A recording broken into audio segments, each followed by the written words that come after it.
Hello, this is Captain. This is the beginning of the reviews for my build challenge. So my build challenge started about a month ago, and it ended on the first of the year, 2023.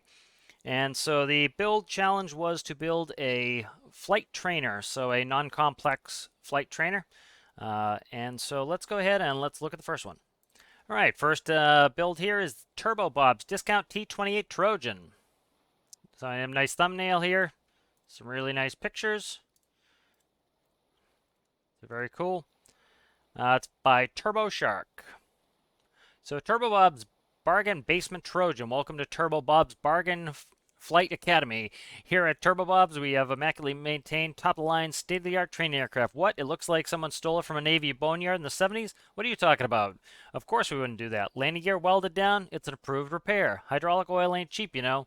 The prop hub looks welded up? Yeah. Janie May got a bit carried away with the welder. Missing half the instruments? Not at all. We removed all but the most necessary equipment for weight savings, which means fuel savings, which means money savings. Besides, not relying on your instruments and flying by the seat of your britches makes you a much better pilot. Safe? Of course it's safe. Now just sign the waiver. I'll make you an aviator in no time. This is my realistic trainer on a 20K budget for Captain Cockerel's first build challenge. It is based loosely on the T28 Trojan with a lot of liberties taken and concessions made due to the rules limitations. It's the first normal fixed-wing plane ever made, and the first time I've used a modular engine, but I think it came out pretty well. It was a lot of fun to build. Let me see, I lost my place. Well, it was a lot of fun to build while applying all the things I learned building other types of aircraft, and it's also fun to fly. It is a bit overpowered for realistic takeoff and landing experience, but has a realistic top speed. It's about 10% bigger than the real thing. I'd have to make the fuselage even block width to get it properly scaled, so I just eyeballed everything to kind of close scale. All right, so we have good specifications here. I'm not going to go through all of it.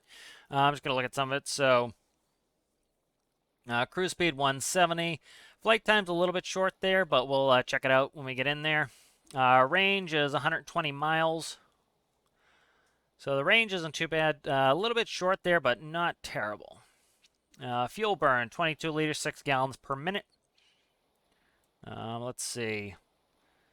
217 knots, max speed, so nice high max speed. Takeoff's 100 knots, so we'll keep note of that. Approach speed 95, landing speed 85. Seats 2.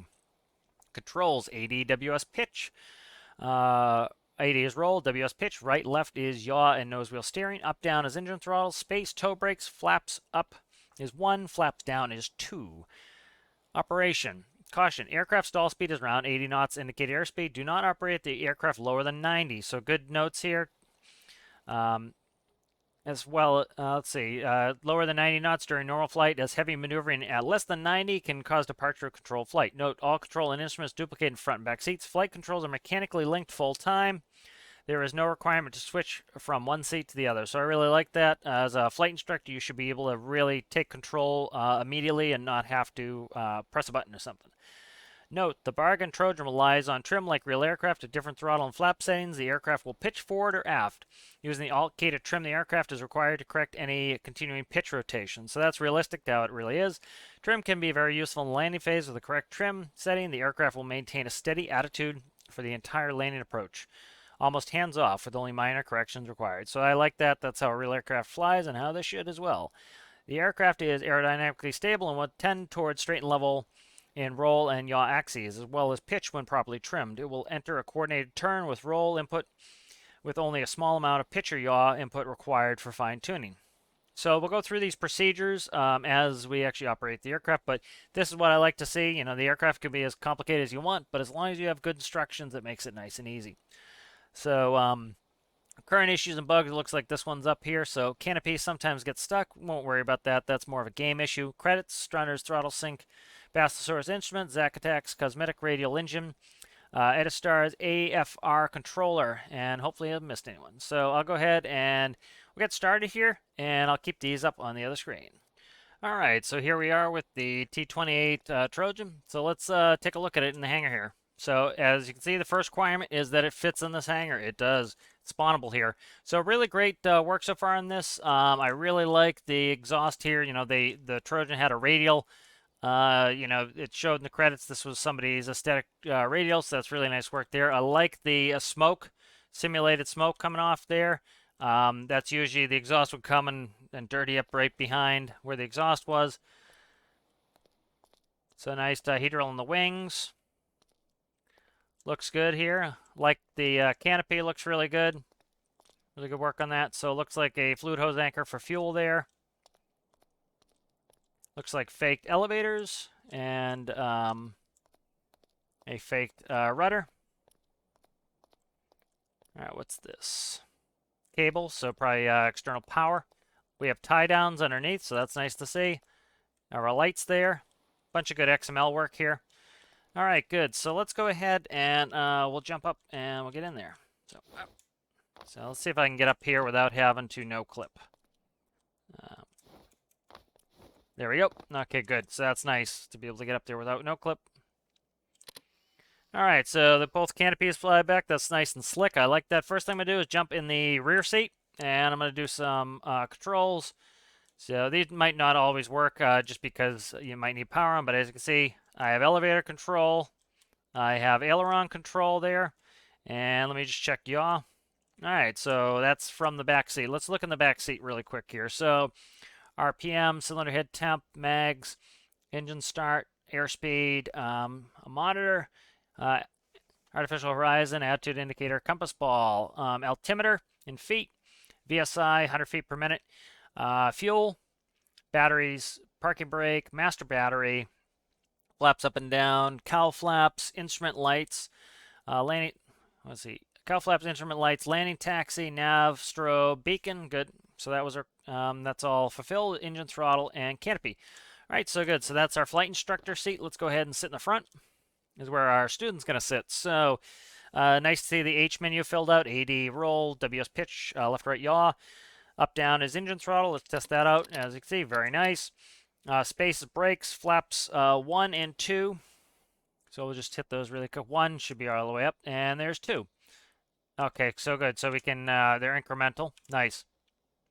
Okay, good. So let's put those all the way up. Let's just do a quick control check. So pitch, as it said in the workshop description, you don't have to press a button or anything. Either seat can just take over, which is very nice. That's good for flight training. All right, so let's do startup procedure. So brake release set off. So let's find that. So brake release, parking brake release set off. So that's off, so it looks like it's parking brake release, and I'm just going to double check to make sure I don't screw that up. So we'll check the wheel. All right, brake is false. Okay. So the brakes aren't on. So it says brake release set off. So it's not a big deal. I just, again, I want to do it how they want me to do it. I would set the brake personally just to, see that says parking brake release. So that might just be opposite. Let me check it. Okay, it still says, actually, I didn't check the variable brake. Let me check the variable brake. Sometimes people won't use the parking brake. They'll use variable brake. So I just want to double check to make sure I'm doing this correctly. All right, let's check this. So it could be variable brakes. Yep, as you can see, variable brakes 1. So they're using variable brakes as parking brakes, so that's good. All right, so that works for me. So I'm just going to jump in here. So set to the off position, that's on. So it's parking brake release. Master power set on. So I believe that was, let's see, master power. Master power. All right, where is master power? I'm not seeing master power. It's not magnetos. Engine start hold. Let's see, where is the master power? There it is. I'm sorry. That made perfect sense. Parking brake, master power. Okay, so that was a me issue, just thinking incorrectly. Beacon is the next item here. Beacon's coming on. All right, engine throttle set to 0. It is. All right, magneto set to on. Clear prop, clear. All right, and we'll hold the ignition. All right, let me just double check some things here on the settings. So vehicle damage is on, as you can see. Player damage is on. Okay, good, I'm warmed up now. Let's see if I want to change anything. Infinite electricity is off, as you can see. Infinite fuel is off. All right, so engine is up and running. So starter button, hold until ignition. Cowl flap set open as required if cylinder head temperature approaches 100°C. So So I saw the gauge earlier. Where is it? Cylinder head temperature. So we can open the cowl flaps if we get approaches 100C. So we'll leave them closed for right now. Taxi. Let's go ahead and check the taxi instructions. So engine throttle set to 0. Taxi lights set on. Okay. So you can do the, IRL, you can use that as necessary, but that's fine. I'll follow the procedure. So taxi landing lights. As you can see, those come on. Very nice. Let's see. Toe brake depressed. So 3, I believe, is brakes. It's the toe brakes. Okay. Parking brake set to on. All right. Let me just make sure I missed something. Taxi light on. Toe brakes depressed. Okay, so that's how you do in real life. You press the toe brakes, then you do the parking brake because it's actually just holding it. Toe brakes released. As you can see, we're moving. Engine throttle and brakes as required. All right, so let's go ahead. I'm going to stick the brakes back on, and we're going to read through the takeoff procedure here before we actually get out there. Verify all primary controls move to full deflection and in correct sense. So we already did that. I won't do it again, but that's something you would do on the runway. You check, make sure all the control surfaces are moving. Canopy closed. Nav lights set as required. Strobes on. Beacon off. Beacon set to off for takeoff. Beacon should be on for takeoff. So that's just an aviation thing. Beacon stays on from right before you start the engine till right after you shut off the engine. So the beacon should be on the whole time the engine's running. So I'm going to leave the beacon on. Landing lights on. Flap set to 1 notch. Cowl flaps open. Trim set to neutral. Toe brakes depressed. Park brake release set on. Engine throttle set to 75%. Toe brakes release. Rotate 100 knots. Okay, so good. So I have that kind of set to memory here a little bit, and so we'll go ahead and we'll get moving on that. So go ahead and we'll taxi out. So I'm going to release the brake, go, and we will check the controls. So pitch. Yeah, so you're doing this, one reason you're doing this is to make sure that nobody left on a gust lock. And so when we taxi out onto the runway, I'm going to click on my nav lights. That's something you do just to help with collision avoidance. So beacon will stay on for takeoff. Beacon should be on from engine start to engine stop. So we'll keep that in mind. All right, we'll close the canopies. And so he did say the canopy can get stuck, so that's fine. I'm not worried about that. That is often a game issue with any sort of slider, so not going to get dinged on anything that was game issues, but canopy as stated in the workshop. Okay, what is that all about? Okay. So I'm just going to cycle the canopy, see if I can't get the canopy to close. There we go. All right, canopy is now closed. Let's see, nav lights are on. Strobes are going to be on because we're also on the runway, so I pretty much have all my lights on. Cowl flaps. Let me see. Flaps set to 1 notch. So let's go ahead and set flaps to 1 notch. There's 1 notch of flaps for takeoff. Let's do 2 just to make sure I don't do too much. Good. Okay, and let's see. Cowl flaps are going to be set to open. Cowl flaps are open. Trim set to neutral, so we'll check our trims here. As you can see, they're all neutral. All right. So let's go and taxi out to the runway. So I'm going to go to the end of the runway. This is a little bit wonky, but that's only when it's at the bottom. So it's probably actually setting the real RPS instead of just the desired RPS. That's not a big deal, but it is clicking, clicking, clicking, as you can see, when it's down towards the bottom. So not a huge deal. Not something you're going to get dinged for, but you can see that could just be fixed a little bit. All right, so let's see. Neutral, toe brake. So it's going to be a static takeoff with the brakes depressed, engine to 75%. Our rotation speed showed on the instructions as 100 knots. So we'll do that. So it's taxiing pretty nice here. A little bit wobbly, but that's fine. You know, there are some aircraft that just don't like to taxi. There are some that love to taxi. That is not something that's an issue. You know, some of them have caster wheels, and they're pretty terrible at taxiing. Some are great. You know, it's all not a huge deal. All right, so we're going to go set to 75%. We're all set to go here. So let's go up to 75%. That's close enough for me. And let's... so I let go of the toe brakes. I'm trying to steer, trying to steer, trying to steer, trying to steer, trying to steer. All right, let me recall. All right, so that was a me problem. I wasn't straight. It doesn't really steer all that great once you've powered up. So that's something I keep in mind. It's not a big deal, but it's something that I could not really steer very well once that got going. So, all right, let's go ahead, do a notch of flaps. Canopies are coming closed. Cow flaps, the navs, landing, strobes are all coming on. I put a notch of flaps in already. All right, trims are still set to neutral. All right, so I'm going to taxi out there quickly and take over. I'll take credit for that one. I wasn't really straight, but it also wouldn't let me steer it very well. I was doing hard steering the whole way, and it wouldn't let me steer. So we'll just keep an eye on that if it becomes a problem. That throttle's a little clicky there. I would fix that just so that it's not clicking the whole time you're trying to set it. I don't know. Whoa, whoa, whoa, whoa, whoa, whoa! Come on. Little bit iffy on taxiing here. Let's get back on there. Taxiing's a hair iffy here. Okay.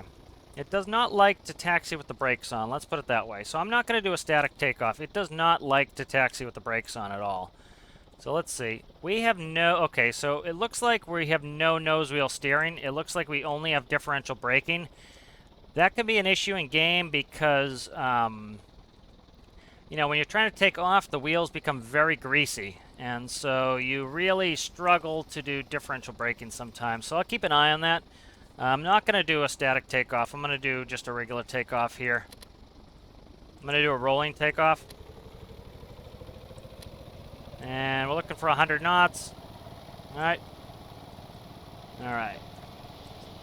All right, so took off nicely, lots of power. Had no problem getting up to speed there. All right, so I'm just gonna, so it doesn't really even need trim to set in this attitude, so reduce engine throttle as required. Flaps up at 140 knots, so definitely flaps should come up now. Check them, they're coming up. Okay, flaps are coming up. Landing lights set to off, so those are off, so good. So again, the only thing I would say is beacon should stay on, but that's not going to be a ding. That's just, something on there. Landing lights set to, okay, landing. All right, so let's go ahead and do a pattern here. Let's go ahead and just, as we do the pattern, I'm just going to kind of crank it around the pattern, and we'll see how it behaves. So I want to see where I'm at here. So it's a little on the fast side, so let me pull some throttle off that. And we're already at 6,000 feet. Okay, so it's pretty powerful, but again, the Trojan was a Navy trainer, so it wasn't, it was kind of designed to be training people who were going into jets, so. All right, so there's my airport. As you can see, it's definitely fast. A little bit of a handful maybe for a beginner pilot, but, I'd say it's a little bit fast for a beginner pilot, a little bit too powerful for a beginner pilot, but it's not a huge deal. It's just something that you'd have to keep an eye on. So kind of in slow flight now. Throttle's doing its clicky again. Let's do a stall. So there's 50 knots. Stalls really nicely, as you can see. Very nice stall. Nose, I'm doing nothing now but holding the S key. As you can see, it stalls very nice. It's holding its attitude really well. It's stalling like a Piper Warrior. Let's go power up. So that stalls beautifully. That's really nice. As you can see, that would save a student pilot from crashing. I would personally like a little bit less sensitivity on the thrust, just because I'm going. Hey, let's see if I pull it back a little bit there. Let's see how much it drops. That's not too bad. It's pretty powerful, which, isn't a big deal. Just something you need to, the more powerful an aircraft it is, you just have to be on it a little bit, but certainly nothing wrong with it.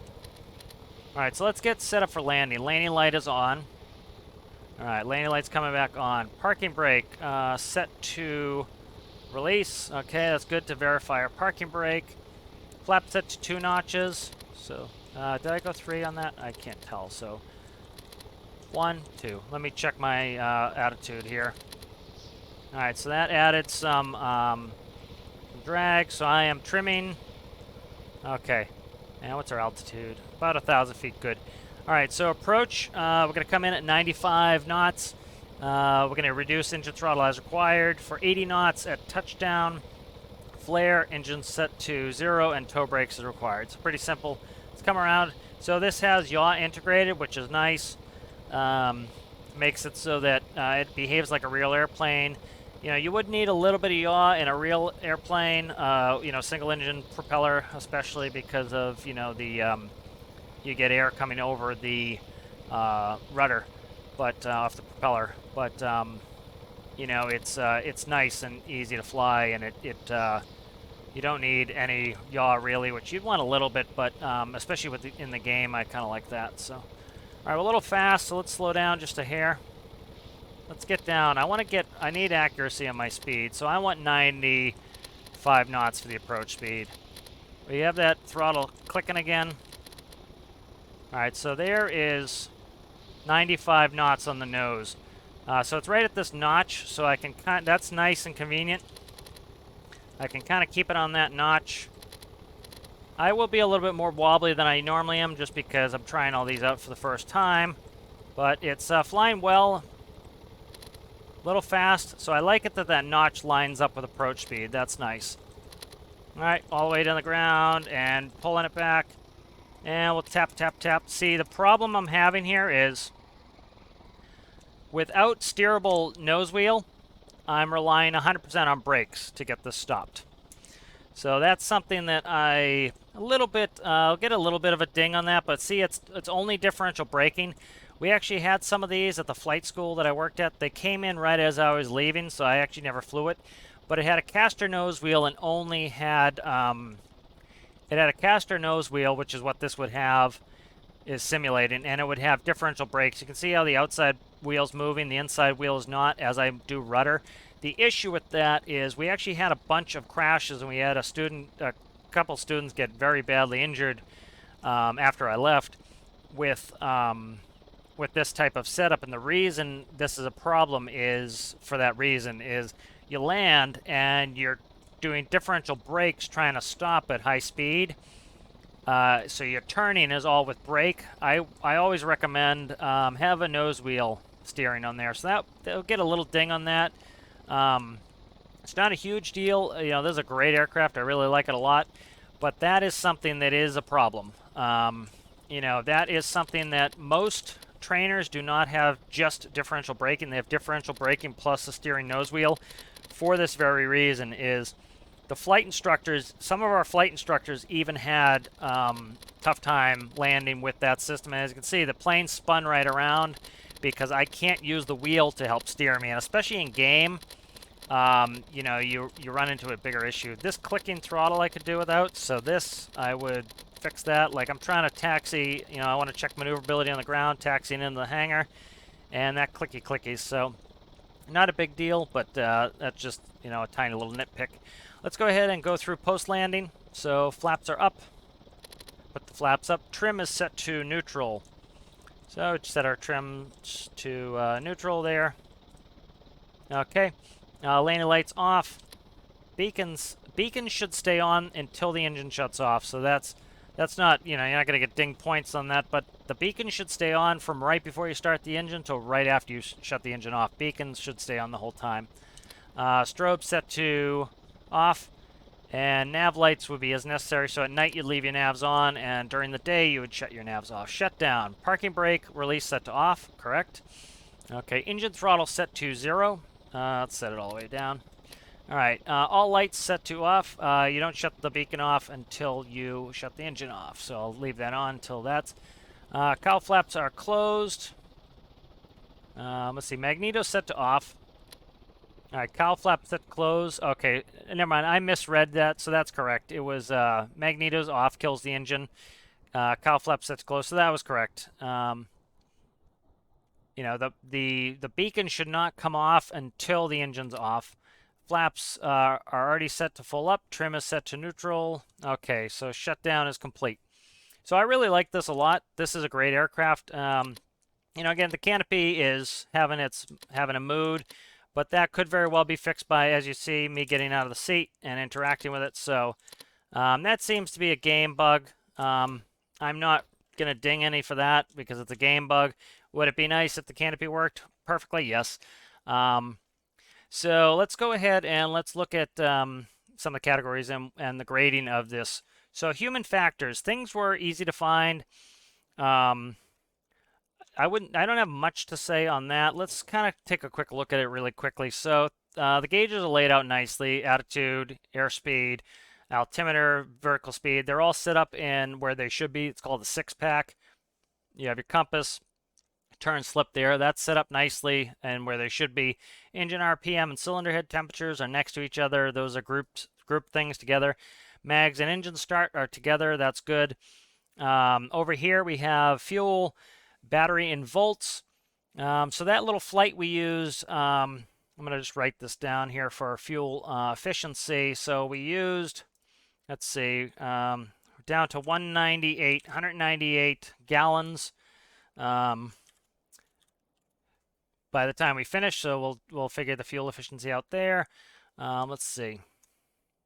We have battery in volts right there is good. Master battery there and parking brake. That's a good spot on that.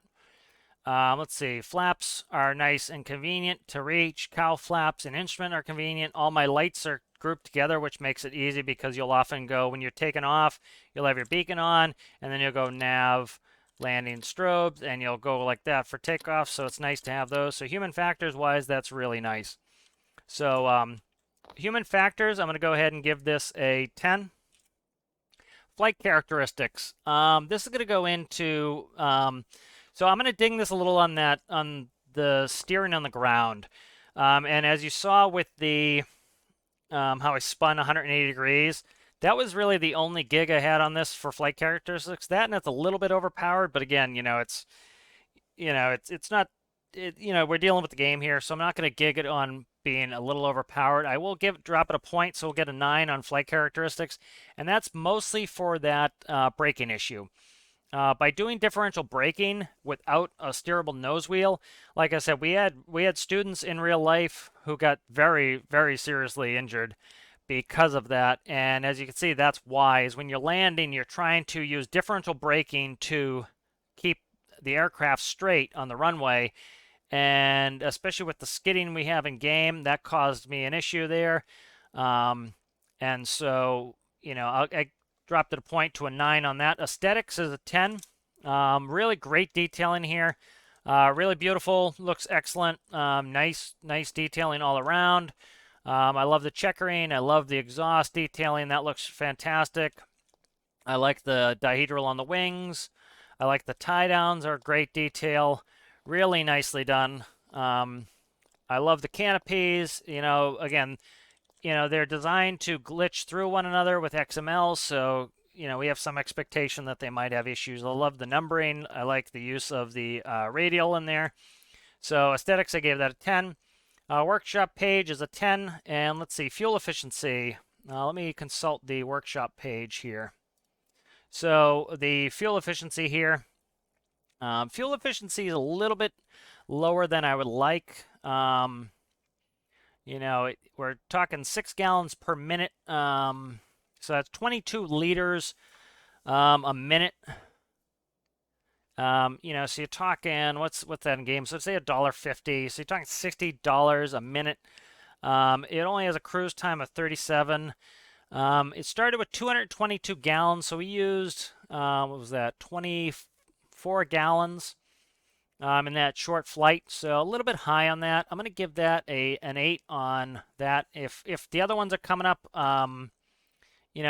equally, bad on fuel, I'll kind of revise that. But for right now, I'm going to give that an 8 on that, and we'll see how it comes out.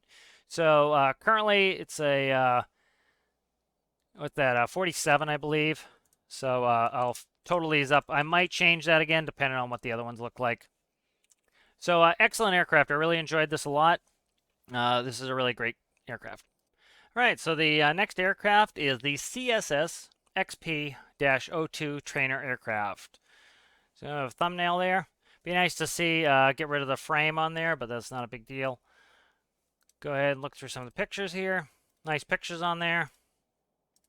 Nice to show the exterior and interior again. By Citrus. Information. This is a trainer aircraft that is easy to operate and fly. I built it to participate in Captain Cockrell's trainer aircraft build challenge. Hopefully you enjoy this plane and have funsies flying. This plane is not really based on a real plane, but I got some inspiration from the Texan T1. Check out my flight school. Specifications. Max speed 150 knots. So that's nice and close to what a trainer would be. 360 liters of fuel.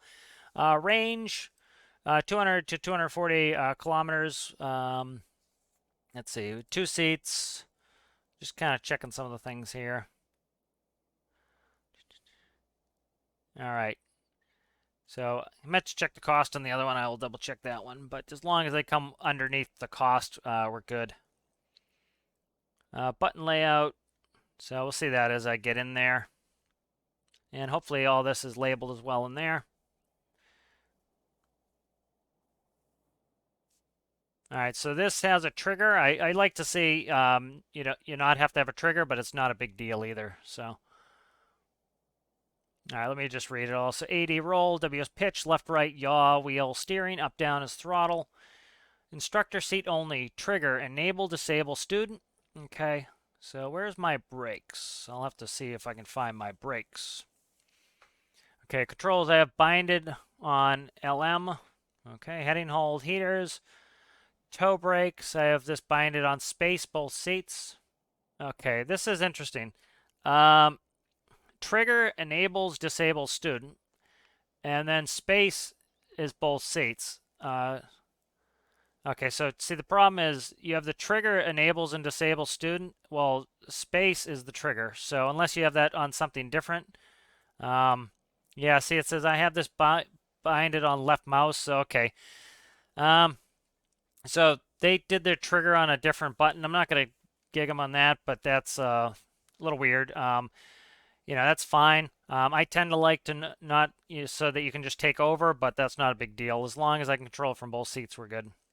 I added a physical throttle, so some buttons got moved around a bit, but you can still see what's what. Okay.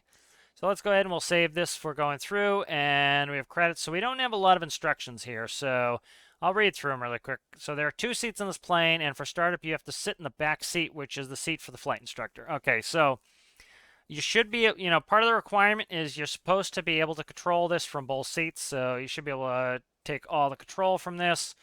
Yeah, I would like to see the ability to start from both seats.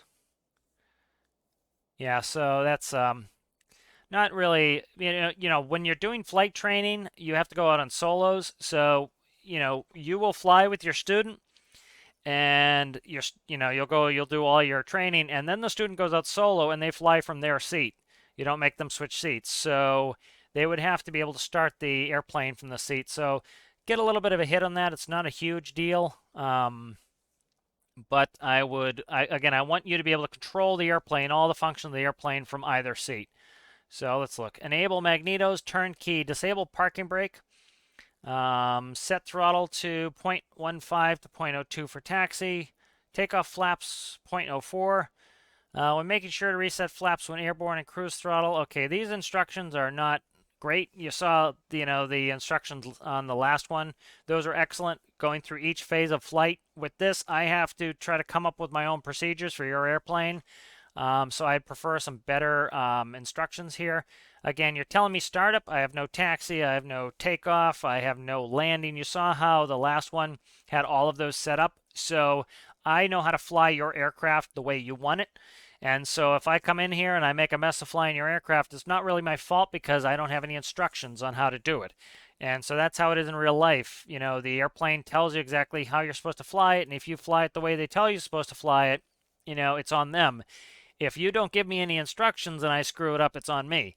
So, you're just telling me startup. So the workshop page is going to get a little bit of a ding on that. All right, so workshop page, I'll give that, we'll start with a 7 on that one. The instructions are tough on this. That's really kind of cutting it down for me.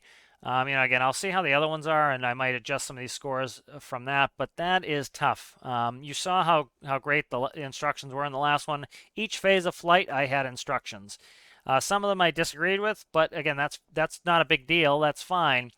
I didn't take away points for example, having the beacon, being different than real life. That's fine. I just said what I would recommend, but this one, like, I just have one procedure here. I don't have any other procedures, so a little bit of a ding on that for the workshop page. All right, so let's do a walk around in the XP02 trainer. All right, so it looks good. It's a nice T-tail design. Is it a T-tail? I don't know. It's kind of a T-tail, kind of conventional. It has multiple fins up there, but that's not a big deal. So it looks nice. Some XML edited gear in the front. So engine management, you can go in there. That's cool. Looks nice. Kind of just do a walk around here. What do we have here? So it looks like ground services there. So a little cover for our fuel door. Nice to see. Fuel and liters. All right. So it looks nice overall. Nice shaping on there. All right, let's go ahead and jump in. All right, and so we have both canopies here. All right, I like it how this one folds up like that, and that one goes to the side. So this is the flight instructor one, and so I already talked about some of the, what I would say, weirdness. So as you can see, we have instructor controls. So I should be able to, this is causing me to have issues a little bit with figuring out, I should be able to have somebody flying in the front and easily be able to take over control from the back. And so all you really have to do is put both composites into a box, add A and D together, and now I can also control from the back right away. By having to do this extra step, see, I can now do student control, instructor control. Okay, so why are they both lit? I'm not sure. Do I have control or not? So let's go ahead and do a control check. So there's my elevators. So that looks good. There are my ailerons. I'm not a huge fan of having them stick through the wings and phase through here. As you can see, that kind of looks a little bit wonky. Probably tag it a little bit in aesthetics for that. There's yaw. So we have a lot of elevator going on here. As you can see, we have these fins on top. That's a little weird. I would have just probably gone one block wider and done a small control surface, but, little hit in the aesthetics department, I'll say on that. Do I have a steering nose wheel? Yes, I do. Okay, so that's nice. I like to have that steering nose wheel. All right, so I can control this from the back seat. Let's check out the front, and let's see if that will actually control both. So here's the student. All right, I have no control. All right, that's to be expected. Let's go ahead and press. See, the problem is it's my space bar to get that one to go. So I'm going to have to change my controls over to do this. So let's test it. All right, so now I have control, but are my brakes on? So I have to go back into the workshop page. So I'm starting to have some human factors issues here already. They're not terrible, but it's just, I'm getting into issues where, I've had to read over these instructions 3 or 4 times just to make sure I have them right. So toe brakes are space. I have my trigger set to default, which is space. So let me check it. So I can now control from this seat. Let's make sure my brakes aren't on. So ailerons, I have rudder. All right, so I can control from both seats. Let me just double check, make sure my brakes are not stuck on. All right, so they look fine. So I just have to get in that seat and set it up first. I don't like the fact that it says I have to sit in the back seat for startup. I don't like that. Again, you should be able to control from both seats. Again, if a student is going on a solo, they're going to sit in the front seat, which is their seat, and they're not going to sit in the back seat. That's the flight instructor seat. And you're not going to jump out of your seat with the engine running, to do that. So I'm not a huge fan of that. Let's check some other human factor stuff in the cockpit. So I read through, on the workshop page where everything is. Attitude, altitude, hold, engine temp and battery. I understand why they're down there.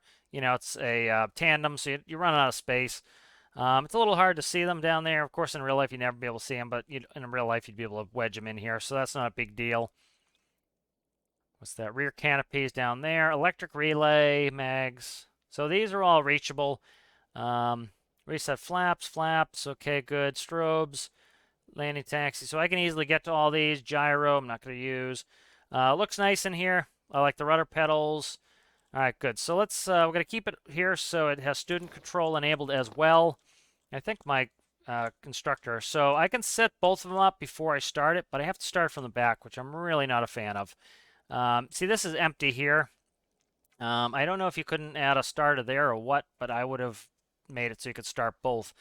I'm going to have to start it from the rear, which again, I'm going to treat this as a student going out in a solo here. So I have to start from the back. So enable magnetos. Okay. Turn key. So am I turning on it without avionics? I guess so. Or maybe not. So all the instructions say is 1, enable magnetos. So, okay, I'm sorry. Let me double check here.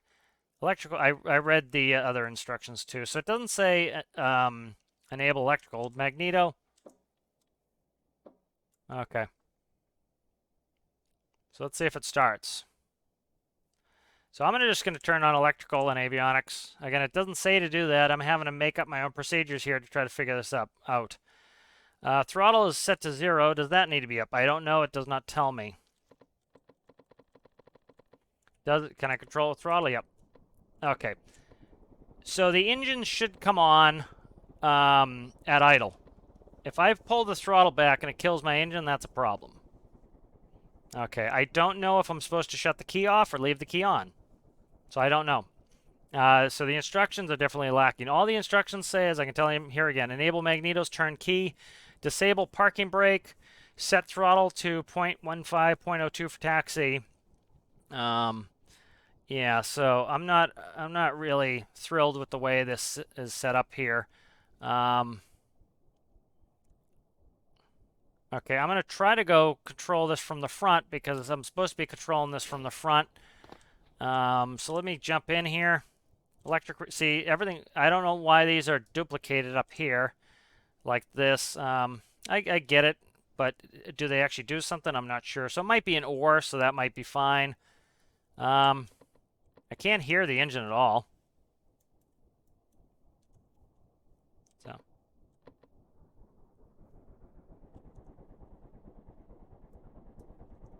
Okay. So a little bit weird on that. Again, I don't like that I have to see, like, now I have to jump out the back to shut this. You know, you wouldn't want to be jumping back and forth as you're trying to control it. So this really isn't controllable by both seats if I can't start the aircraft from that seat. Fuel, battery, engine temp. I can control that. Throttle with up down's nice. I can control manually as well. All right, so let's go through the very limited amount of other instructions here. So flaps down. I don't know what's going on with this. So okay, so flaps up. Do they start up? Okay, okay? So I'm very confused with the flaps here. Okay, so down. Okay, where are the flaps? See, I don't know what's up with the flaps. So I'll just.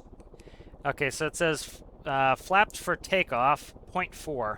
Okay, so I'm having to click the flaps up to go to takeoff. And it says to go to 0.4 and flaps, but I can't. So it is 0. Okay, these should be pushes, probably not toggles. So let's go. So every click is 5. So I can't go to 0.4. So the instructions are not really on the money there. Okay, these are just weird here. Okay, so see, I'm struggling to get this to 0.4. That's not really user-friendly. See, I can't get it to 0.4. I'm trying, but... Okay. Okay, so see, this is your issue here, is you have to double-tap these buttons, so... Okay, so see, I can't even get it to point... Okay, let me try getting up to 0.4 here. All right, let me get to 0.4. Okay, so see, that's just a little weird, and the flaps generally start up here and go down. I don't know what's up with that. So it's not a huge deal, but that's just really, that's a little weird. I'm having to go flaps up to put flaps down. I don't understand that. That's very weird for me, but we'll set them at 0.4 as you've stated I should. When taking, Okay, it says, when taking, make sure to reset flaps when airborne and cruise throttle 0.6.8. So I don't know what that means. When taking, make sure to reset flaps. Okay. Does that mean when I take off, put up the flaps? I'm not sure. You know, and so we're having some human factors issues here with the workshop page and me getting in here. So my beacon's already on, but I have a duplicate beacon on there. The beacon is not flashing. I would like to see the beacon flash. Beacons flash. That's just a solid beacon, so I would have liked to see the beacon flash. All right, you can play with the different systems to learn how the plane works. So I expect, you know, you to tell me how the plane works. So, all right, so I have to make up all the rest of my procedures. So if I crash and burn, that's on me. You know, that's not on me. You know, I don't have the instructions. So let's test the brakes. The first thing you usually do is roll and test the brakes. So I'm pressing spacebar. And I'm pressing and pressing and pressing and pressing. I'm trying to turn. I'm getting nothing. Okay, you hear me pressing the brakes. Okay. All right, so we're already having issues with this plane here. All right, let me try to start it up quickly here. Again, I'm struggling. You know, this is supposed to be a trainer. It's supposed to be a student pilot should be able to get in. You saw how I could easily get in the other one and pretty quickly get going here. So I have to, again, get in the back seat. I'm still pretty confused. You didn't tell me all these things, so I'm having to just figure them out on my own. I don't know. Am I supposed to shut that off or not? Don't know. I have to give it some throttle because if I bring the throttle back, it seems like the engine dies. Yeah, it seems like the engine dies. Where's RPM on the engine? Do I have it? I have no readout, so I don't know. I'm going to try to click that over. You know, I don't know if my brakes are working. You know, so it says on the, if I read the picture, toe brakes, I have this binded to space on both seats. Okay, so let's try it again. So I'll take off from the back seat here. Can I close both canopies here? No. All right, so I have to get out of the plane to close the front canopy. All right. So I'm going to fly from the back. Again, I wish I could fly from both seats, but you know, doesn't appear I can. Flaps, let's put it up to 0.4. Again, this should start at the top and go down ideally. And you should be your flaps should be up already, and I should be putting them down, so that's a little weird. But I understand people, you know, aren't pilots, they don't know these things, but it's a little bit weird to me. All right, let's take the parking brake off, and I'm going to start tapping this brake. All right. I don't know if it's doing anything. Okay, I don't know if this brake is doing anything. Like, I'm tapping it, and I'm not slowing down. I'll bring my thrust back all the way. So throttle is all the way back. And, see, this is screwed up. You know, I'm using default controls that default when the game comes on. So I don't know how I'm supposed to use the brakes here. So I'm not changing all the controls for the airplane. Steer is a little bit sluggish. I am holding full left on the left key, trying to steer here, and I'm struggling to steer it here. And it looks like the engine dies if I go down. So the engine is not running when I bring the throttle all the way back, I don't think. So, and I don't have an RPM gauge to check it. So I'm going to try tapping the brakes as I turn here. Okay, I can't turn. I'm at full turn here, tapping the brakes. All right, I'm having problems here again. All right, so I'm having a lot of problems here. All right, so I'm going to try to just dash it out of the hangar and see what I can do here. Again, no procedures here. Very, very few procedures, let's put it that way. So I don't, you know, I'm very puzzled with a lot of this. So, you know, let's try to start it and see what I can do here. So let's go to flaps to 0.4. Okay, as instructed. So I have to screw with the throttle to get the engine to run because the engine shuts off every time I bring it back. If that shuts off in flight, that's a really bad thing.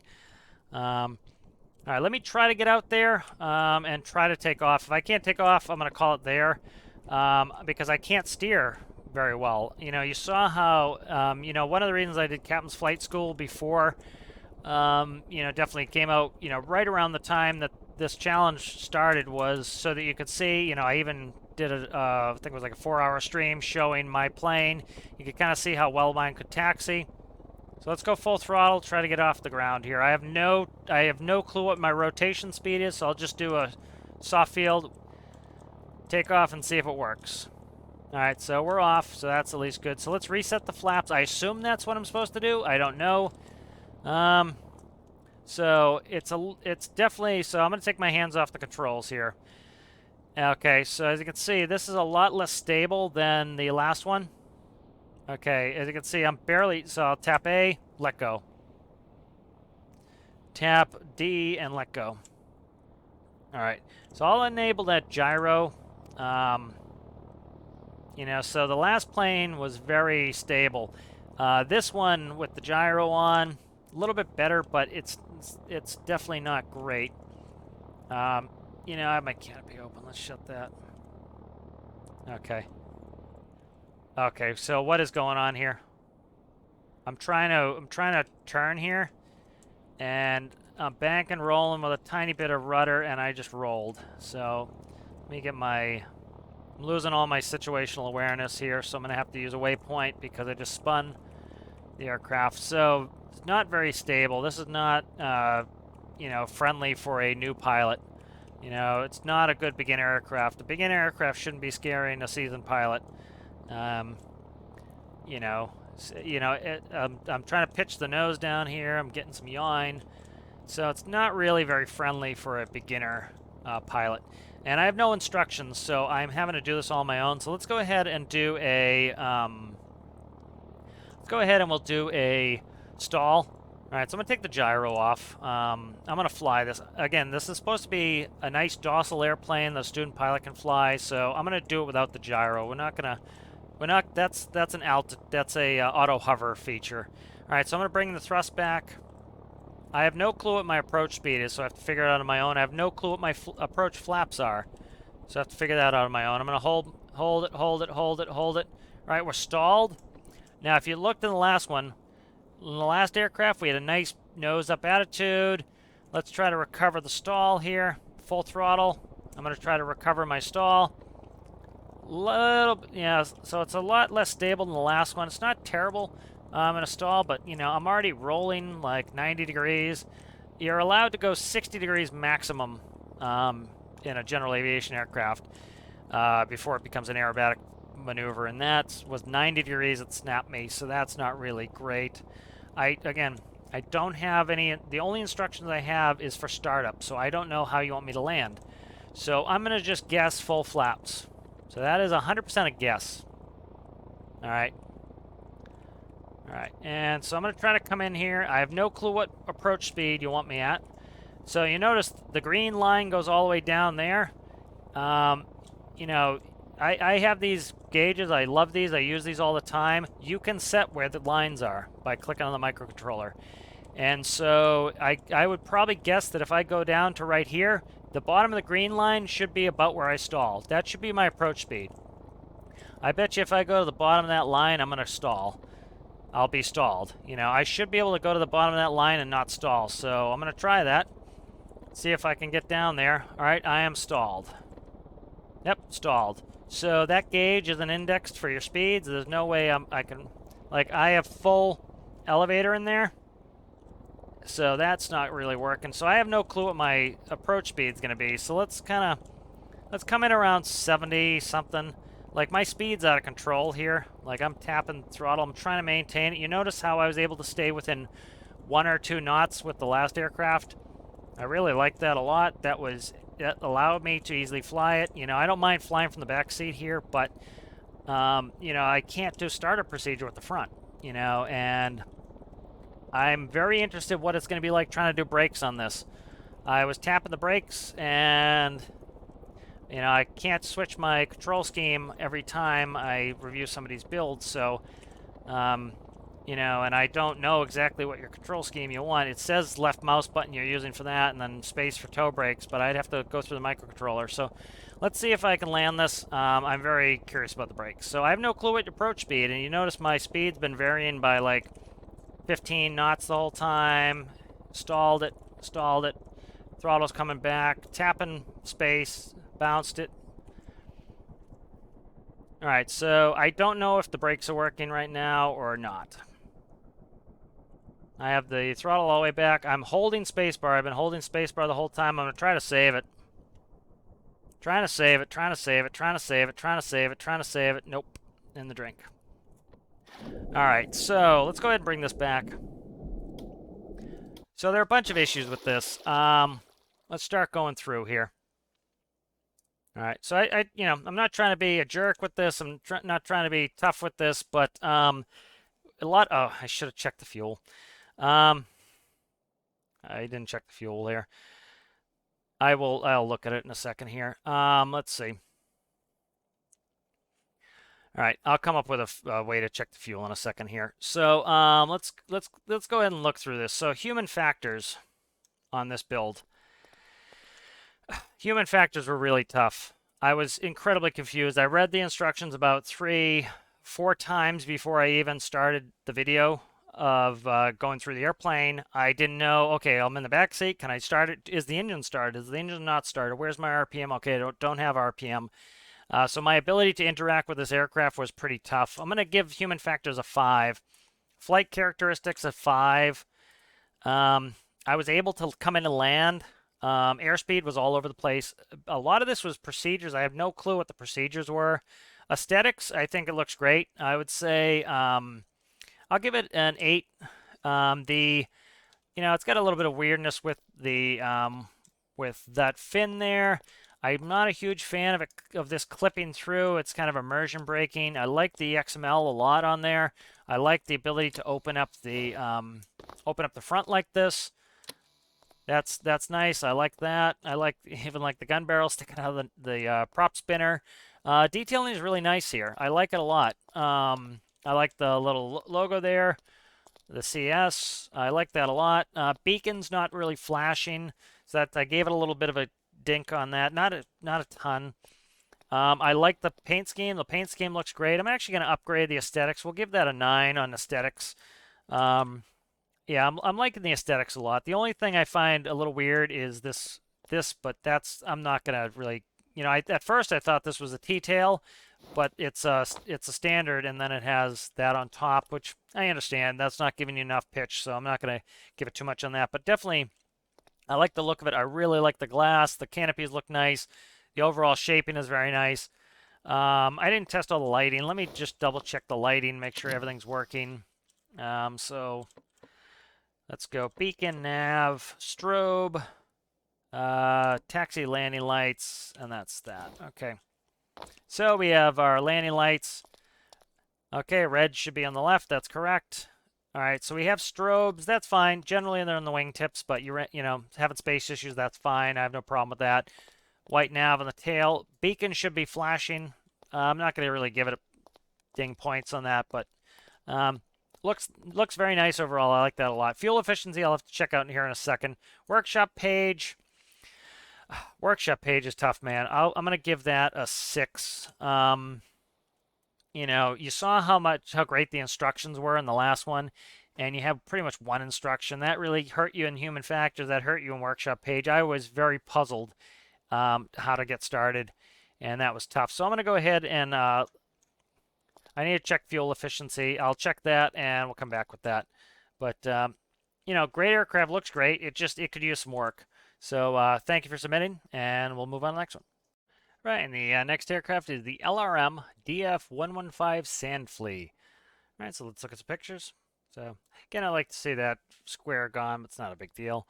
Won't put any gig on that. Let's go ahead and go through pics here. So it looks nice. Nice seasonal pictures here. So the LRM DF-115 Sand Flea by TXFire 336B. Alright, designed for Captain Cockrell's Gaming Build Challenge Alpha. Attention, due to rising fuel price and labor shortage, all LRM crafts will no longer be sold pre-fueled. They will need to be fueled once purchased and delivered. Welcome to Leroy Manufacturing. Did our latest release catch your eye? Hopefully so, but if sight is enough, here are some stats. Model, Desert Flyer 115 Sand Flea. Patch capacity 6+. Crew, Stormlink certified and tested. Crew, two-seat cockpit dual controls. 120 kilometers on main tank, untested using storage as spare fuel. Let's see, we won't go through all that. 297 liters storage cap, we won't go to that. So make sure the price is below. Rotate 70 knots. Again, nice to see this. The last build, we didn't have my speeds. Speeds are incredibly important, especially in flight training, so it's good to tell me when to rotate. Approach 70 knots. I like to see that. Landing, this is really good that the speed's this slow. Last couple ones, Trojan was a little bit faster. That was expected. That was, supposed to be kind of a Navy trainer for more experienced pilots. The last one had a nice slowish speed. I really couldn't control my speed well, but it was nice and slow, so I'm looking forward to seeing this at slower speeds. All right, so nice feature lists here. Flight features: stall and low fuel indicator alarm system. So it'll be interesting testing out the stall alarm as we do a stall. I'm not going into autopilot. I'm not doing altitude hold, roll and pitch stabilization. I'm gonna see how it feels by itself. If it feels like the gyro's on the whole time, I don't know how well that's going to fly, so we'll see. All right. I'm just reading through this. LRM Desert Sand Flea was our take on a small, cheap, efficient aircraft for the purpose. It can transport Stormlink Passenger 6 to be used for all training purposes or general aviation exploration. It can fly fully loaded over 120 kilometers at 75% throttle. The aircraft is transcontinental certified, with over 15 flights performed from Draymoor to Tajan.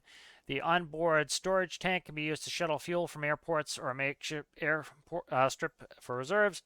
Checklist is posted in the cockpit. However, the lists and following may differ slightly. Use interpretation as needed.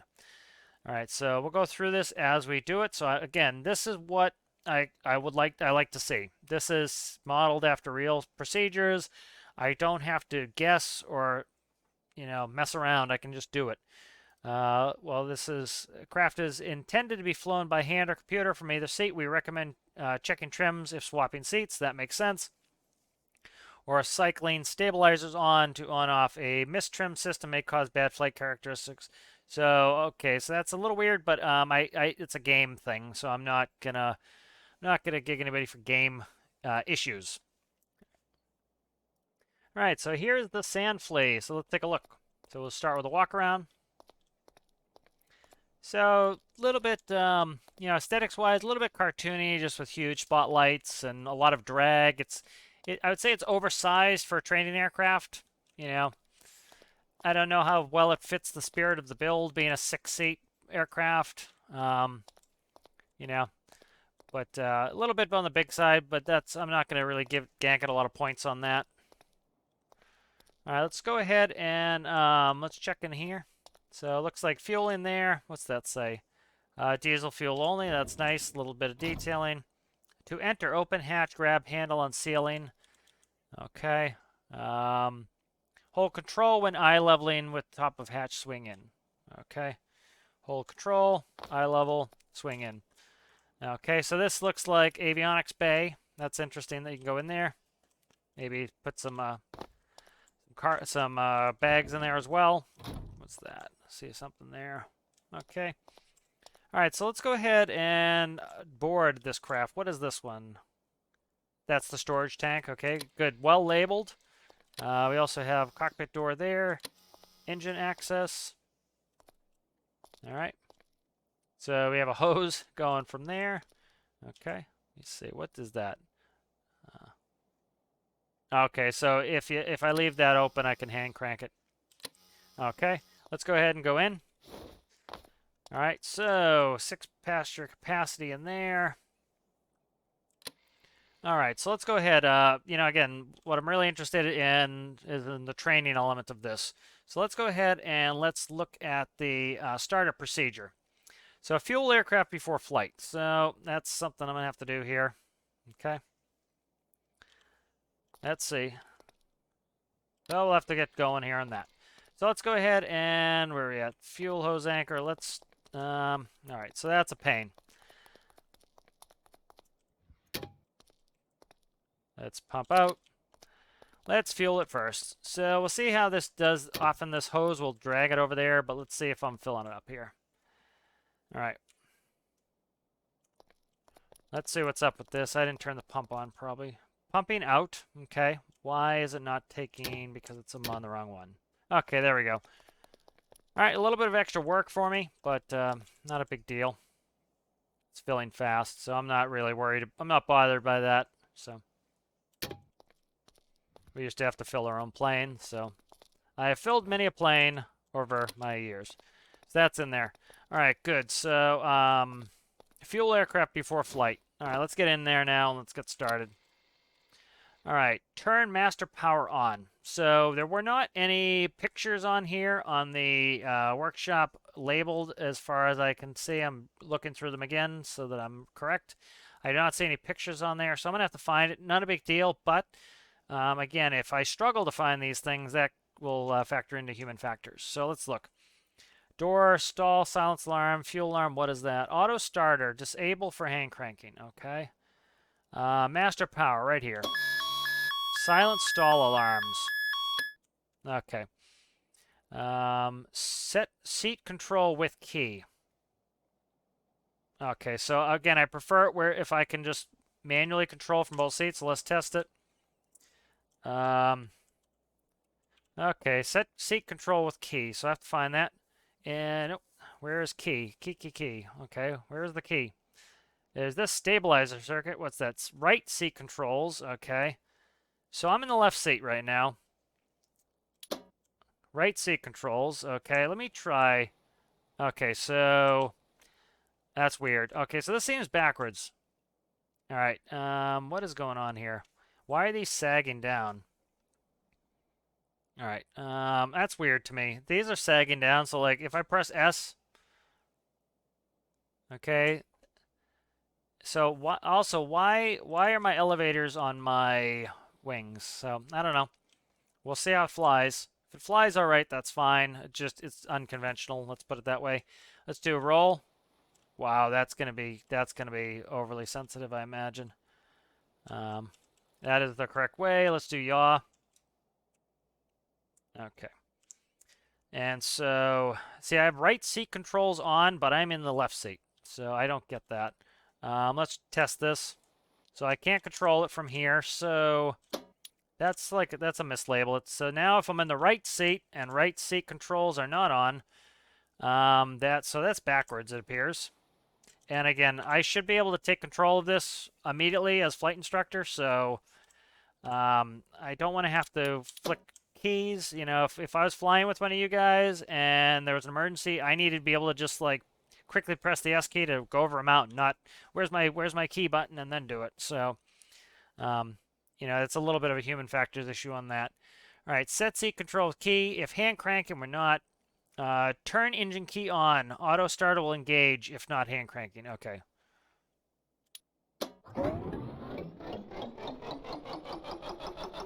All right, beacon. It says turn on beacon and strobes. Beacon should go on before you turn on the engine, but not a big deal.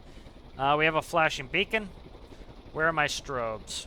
Okay, good. We have strobe there. Should have another strobe there. Beautiful. Okay, so those are on. I like these to be separated just because so you can turn the beacon on, but that's just I'm not going to give you take any points off of that. That's just more of a realistic thing. Crank handle, not doing crank handle. All right, turn on cockpit / cabin lighting as needed. So we have, where is that? All right, so I'm hunting for a button. Again, I have lights here, and I'm having a hunt for other lights. Where are they?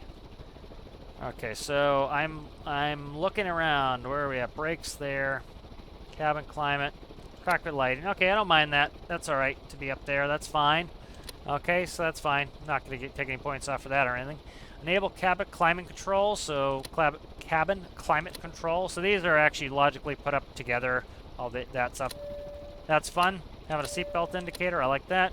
Cabin lighting in the back. All right, that's cool. So that's good.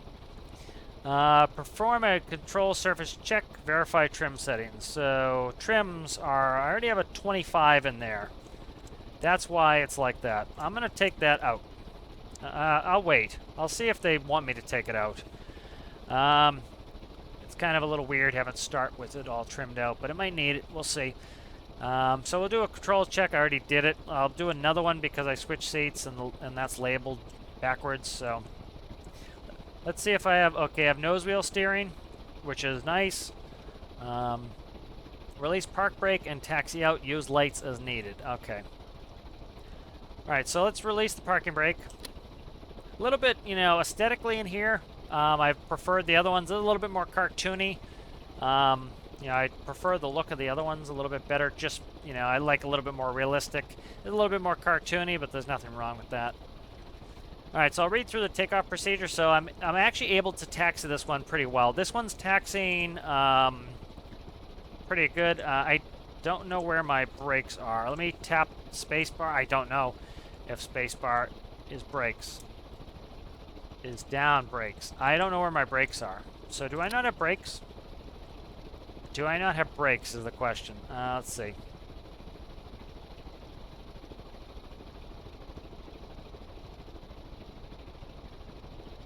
Alright, I'm just looking through things. I want to see if I have brakes. I don't know where my brakes are. Let me quickly go through and check brakes.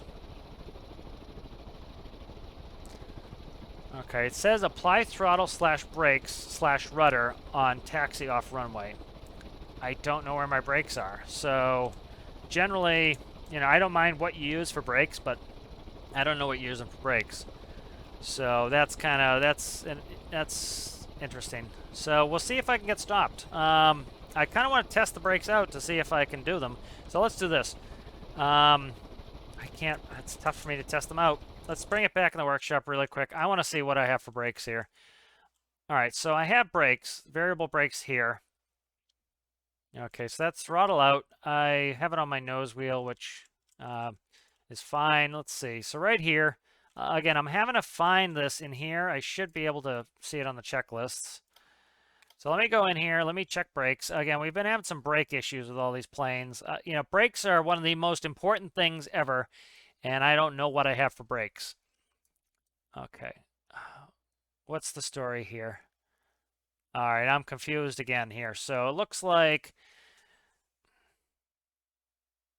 All right, so I need to see where these brakes are going. All right, so it looks like... Let me see, throttle out. Okay, I don't have brakes. Doesn't look like I have brakes. So the throttle, yeah, let's look at this really quick. So we have throttle going out. All right, throttle goes to the brakes. Let me double check this, make sure I have brakes here. So I have to read this. So again, if you'd put where your brakes are, that would be helpful. I'm checking the list again. I'm not seeing brakes. You know, maybe I missed it, but I'm looking at it here. So let me check brakes here. So I have input 1 and 3. Okay, 1 and 3. So maybe it's seat 1 and 3 does brakes. So that might be left and right brake. I'm not sure. I have to look. Goes throttle out. So we have an up-down counter. Goes to 1. Okay, let me check it here. Let's see what 1 and 3 are. So I have to, again, I'm having to go through the microcontroller to figure out what your brakes are. So that's kind of a workshop human factors issue there that I have to do that. All right, what is this? Out signal. Okay. This is where I'm coming in from here. So, okay. So this is my input right here. 1 and 3. Brakes. Okay. This is going to be tough. So you have brakes on a panel here. Okay. Brakes 2. Variable brakes. Brakes minus. Okay. So that's where my brakes are. That is super duper weird. That's going to be tough. Okay, I need to be able to fly this airplane and then come over. I'm not a huge fan of that. I have to reach all the way over here. So I'm trying to stay on the center line, right, when I land. And I have to come over here and click brakes. All right, so that is very interesting. Okay, make sure I silence all my alarms and everything here. What is that? I have to fill it up again. All right, I got to fill it up again.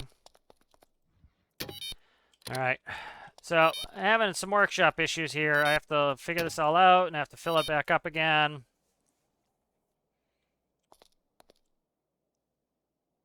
All right, that brake is really, there's going to be some points off for that braking. I have to see if it works, first of all, and then I have to take my eyes off of the runway to look at the button to do my brakes. That is not good. That's not a good human factors thing. Again, You know, I talked about how we had students, you know, crash in real life because of that. And, you know, I've already had issues today with that. So let's check it. Brakes plus. Okay. That's a little weird to me, but so variable brakes are supposed to be variable, so they slam on. So we're gonna have issues with that, I think. All right, so let's get fired up here and let's try to get out there. All right, so that's off. All right, so takeoff. Let's do lights here. Taxi lights, beacon, strobe, landing lights, nav lights are all coming on. Taxi the end of the runway. Again, this still taxi's better than the other ones, but I have no brakes. Oh, I do have brakes. Let's do this. Brakes. Very strange to me. I don't understand what that's about. Why that's like that. It's tough. I have to okay, gear runs out in front of me. I have to look over there, slam the brakes. So we'll see how it functions. And I can't, you know, really do progressive brakes. Can't come on the brakes, come off the brakes.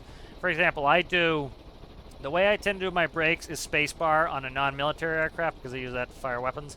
And what I'll do is I'll tap the brakes, tap with the spacebar every time, and if I hold it, it builds up brake pressure. As soon as I let go of it, I get 0 brakes. And then I have to build up brake pressure again so I don't lock up my brakes. All right, set power to full. Up, down, release brakes, rotate at 65 knots. Enable stall alarm once at safe altitude. All right, so that's altitude dependent. So we'll do that. So I'm going to taxi out. Again, this is still the best taxiing aircraft that I've had so far. See, I can very precisely get right in the center line. I'm not going to do a static takeoff. We had issues with that. No indication of flaps. That's fine. Let's go full throttle. 65 is my speed. Where is that? Right there. Okay. So waiting. Still waiting. There it is. All right, so we're off by the end of the runway. That's good. All right, let's see. All right, so even without the stability stuff on, it flies fine. Stall horn's coming on. I'm gonna trim a little bit. So it needed a lot of trim. It started at 28 down. So part of the reason why you probably have that issue is you have forward elevators for some reason, but I'm not sure. All right, so not a big deal.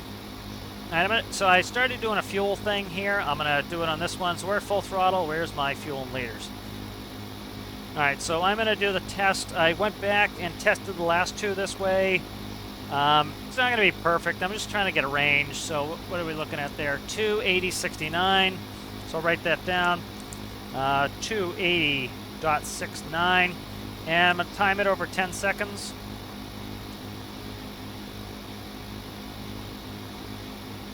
So this isn't going to really count for much, the fuel. I might even not count that towards it. Just kind of get the feel of it. All right. All right, and let's see, we're at 278.63. So 278.63. So that was about 2 liters. That's one of my better ones for fuel efficiency. So that's pretty good on fuel efficiency. All right, so let's go ahead and let's turn back towards the airport. My next checklist is approach, so I'll go into approach. I'm seeing how it turns. I have to kick the rudder quite a bit to get it turning. It's turning. It's a little bit wonky, but it's not bad by any stretch of the imagination. Like, let's look in third person here. So I'm having an issue here. So see, the controls are very late. So let me try to, so we're going to do a quick little pilotage thing here. I'm going to maintain my altitude. All right, so where's my altimeter? All right, where's my altimeter? Okay, right here, this enormous gauge here. So what is 400? That's what I want to know. So we have 2 gauges there. So I'm having to fight this like crazy. Let's try to maintain my altitude within like 10 feet. Okay, so not bad. I could do it. It's not bad. Not a huge fan, like I said, of the huge gauges. Let's see. That's not bad. Let's do a stall. All right, holding the nose up. There's the stall alarm. That's cool. That's a cool feature. Where's my airspeed? There. See how it... Okay, what the hell's this? It has a lot of pitch authority, and now I'm stuck upside down. So let's hopefully not get in a flat spin. Yeah, no kidding I'm gonna stall, dude. I'm upside down here. Alright, so that's gonna lose some points on stall characteristics. That is weird to me. I am struggling to recover here, so let's see if I can recover this. Alright, I have done real spins in real life. I've recovered from them. That was a little weird. So let's try to... Okay, so I'll modify... Okay, I'm stalling again. Let me stall it again and hold it. Because some of this is game mechanics, so... Okay, so I'm stalling and it's pitching up. That is super weird. What is it doing? Let's look at the control surfaces. It's trying to control it for me. I don't like that at all. I have no clue what it's doing. Okay, so, like, I'll stall one more time here. Okay, I'm gonna touch nothing. I'm gonna touch nothing. Literally hands off the controls. That's not good. Oh, that's really bad. That's not good at all. Alright, so that is not... That is like the worst possible case you'd ever want. It's... Okay, that's weird, dude. So in a stall, you want the nose to naturally drop in an aircraft. That helps you recover from a stall. This does the exact opposite and rolls you upside down. That is super duper weird. I am not a fan of that. That's not very friendly. That scares me. Alright, so that's a little weird. Let's go ahead and we'll do our approach. I'm not going to worry about power settings. I don't do that. Disable stall alarm. Okay, we'll follow the instructions. Autopilot's not on. Enable landing light. Approach speed, 65 knots. Okay, so let's just do... We're going to do it by approach speed. So I'm going to have to kick the rudder a little bit more than I like. I really like the Trojan. I didn't need to kick the rudder like I'm doing, but again, that's a game mechanic too, so I'm not... no notion of flaps. There may be no flaps. That's perfectly fine. There are elevators where the flaps would be. So I don't get what's up with that stall characteristic. Why do you have elevators on the wings and not just on the tail? Why, when it stalls, does it roll me upside down? That is incredibly dangerous. Like you saw how the Trojan and the and Citrus's, it stalled nicely. Okay, so I have to look over. Where is my airspeed? Right there. Okay. So you see I'm having human factors thing. I'm getting a crick in my neck looking over here, trying to get it, trying to see where my airspeed is. Part of it's using these huge gauges. If you use panels, it makes it so you can have smaller gauges. So I'm trying to see where the notch is. So right about between these two notches gives me about 65. So I'm going to go between these two notches here. I'm struggling to get my nose down, like I'm hammering my nose down. Like, I have to trim like crazy to get my nose down. Alright. So brakes, remember brakes are over here. I'm already sweating about brakes. Like, I'm having to slam my nose down and keep down. Speed, it's holding speed really well though, so that's fine. I'm enjoying that it's holding speed. This is the slowest approach speed. This is actually the most docile and student-friendly approach that I've had, is for landing. Alright. Steer, steer, steer, steer. Okay, so I'm panicking a little. Panic is not good. Brakes. Alright, so this landed, I would say, the best of the three so far. I didn't spin a 180 and I didn't end up in the drink. So this has some issues, but I was able to get it stopped safely. Let's take the brake off and let's see if I can taxi into the hangar. Alright, so a big test here is, can I make it back to the hangar? That shows me I can taxi it well. That shows me that I didn't crash. Again, vehicle damage and player damage are on. Some of them I rammed into walls already. I think two of them I rammed into walls out of the three because their ground characteristics were difficult. This one has weird brakes though, so I could slam this into the hangar trying to get stopped. I don't like the brakes on this. I would personally, I like to put it on an up-down counter on the space bar. And as you tap the brakes, it increases brakes, and when you let go of it, it stops. But as you can see, I was able to get it in the hangar without any problem. So really, this flies pretty well. It's a little bit weird flying, but it's not bad. It doesn't scare me. The thing that does scare me is the stalls. Stalls scared me. I do not know why it, so again, the Trojan, great stall characteristics. Citruses was great stall characteristics. This one did a backflip. That scared me. So I would say this one had the best approach and landing. Dude, my speed was on between, it was within 5 knots the whole time. That was gorgeous. I was able to keep a normal approach. A little bit weird. I had to trim and push the nose down hard to keep the nose down. I would say that's because we have a non-standard weird elevator sitting on our wing. That's causing the whole tail section to try to come up. I bet if I looked at this, the center of gravity, let's look at it. So center of lift. Okay, so this would be the reason why I think you're having a problem with that. If you care, if you want to fix it. So your center of gravity is, if I can get the line to drag, is right there. That's your center of gravity. That's your pink square right there. Here is some lift right there. Here is some lift back here. All right. So you have lift here and here. So I bet your center of lift is right here. All right. And so you have your trim set to -25 on takeoff. I would say that's because you have these here and here. So really, I would move this wing up to here, or more likely what I would do is pack a bunch of weight back here. So like if you were to take some weight blocks and pack the weight like back here, that's probably going to make your airplane fly a lot better. It's gonna cause other problems because now your center of gravity is behind your gear. But again, I'm not asking you to rebuild your plane. I'm just probably telling you that's why you have some of these weird flight characteristics. That's why you have to have -25 trim, or +25 trim rather, on start. Why you have to have elevators here and there is because of the center of lift being that far aft of your center of gravity. That would be my guess. That would also be my guess why when the plane stalls, it does a backflip. I saw these control surfaces moving when I was doing nothing. If that's part of your quote-unquote stabilization system, your stabilization system shouldn't roll me inverted and make me terrified. So again, I'm not trying to be harsh. I'm just trying to critique the way this aircraft's flying. I love the way it looks. It looks cool. It is big for let's put it this way. It's very big for a trainer, but it flew one of the most docile of the three, especially for landing. I was able to get back to the hangar without spinning a 180 or ending up in the drinky poo.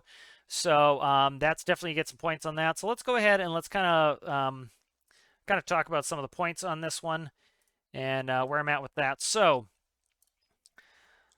the sand flea here, human factors. You're gonna get some hits on this. It's not terrible by any stretch of the imagination.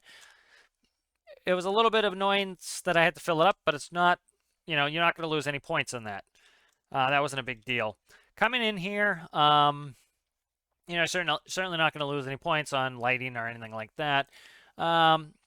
Gauges were a little hard to read, human factors wise. I had to kind of crick my neck to look over here. You notice the other guys had a standard 6-pack. Part of that's, you have this huge gauge here. You have all these labels here. These are enormous. Like you could literally have 8 gauges here. So you could have put attitude in the center where it normally goes. You could have had airspeed here where it normally goes. You could have had these anywhere up here, probably up here even. That's not a big deal to me. But I had to crick my neck the whole time to look at my airspeed. But once I figured out it was between these two lines, you had the best approach. I could easily get on approach with that. Brakes, man. Brakes are going to lose you some points. That's weird. I was able to stop it fine, though, but I had to go through the microcontrollers and check it. So human factors-wise, that was a little tough. Let me double-check these. I didn't even really... RPS, temp. Yeah, so these are good. These are all in line. I did check the leaders when I was checking your fuel characteristics. You had one of the better fuel burns. I don't think I'm really going into fuel burn that much. They all seem pretty good, so I'm not probably going to grade that too harshly, probably most of them, unless I can't do that pattern in like one go. That's where people are going to lose a lot of points. Like if I can't make it around the pattern, that's an issue. Again, it's a trainer. Oh, I actually painted something.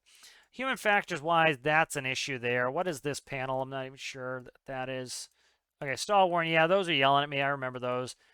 So that's fine. I wasn't doing any of your autopilot, so that's fine. But this made sense to me. Having all your cabin stuff, lighting, that makes sense. That's good human factors up there. Autopilot stuff there. So yeah, human factors. You're losing a little bit of points mainly on those brakes. And the layout of the cockpit is tough. So I would give you human factors. I'm gonna give you an 8 on that. Flight characteristics. Like I said, it approaches really nicely. That was the best landing I was able to have of the 3 so far. The stall scared me to death. If I stalled it close to the that's why I did like 3 stalls. If it did a backflip, you know, one of the things you have to be very careful of is one of the areas where you tend to stall in real life is when you're close to the ground landing. That's what a power off stall simulates, is a stall at landing. If your plane stalled at landing and did a backflip, we would be dead. And so that scares me. So flight characteristics, I think I'm gonna give you a 7 on that one. It flew pretty well. It flew weird. It felt I had to kick the rudder really hard and it caused it to pitch up. And I think that has a lot to do with this weird dual elevator setup. You know, it's a game, but there's a reason why real life they do things differently. There's a reason why in real life you have one set of elevators. They tend to be in the tail, or they tend to be canards up front. You know, or if the wings set all the way aft, you tend to have them. There's a reason why most planes don't have an elevator here and an elevator there.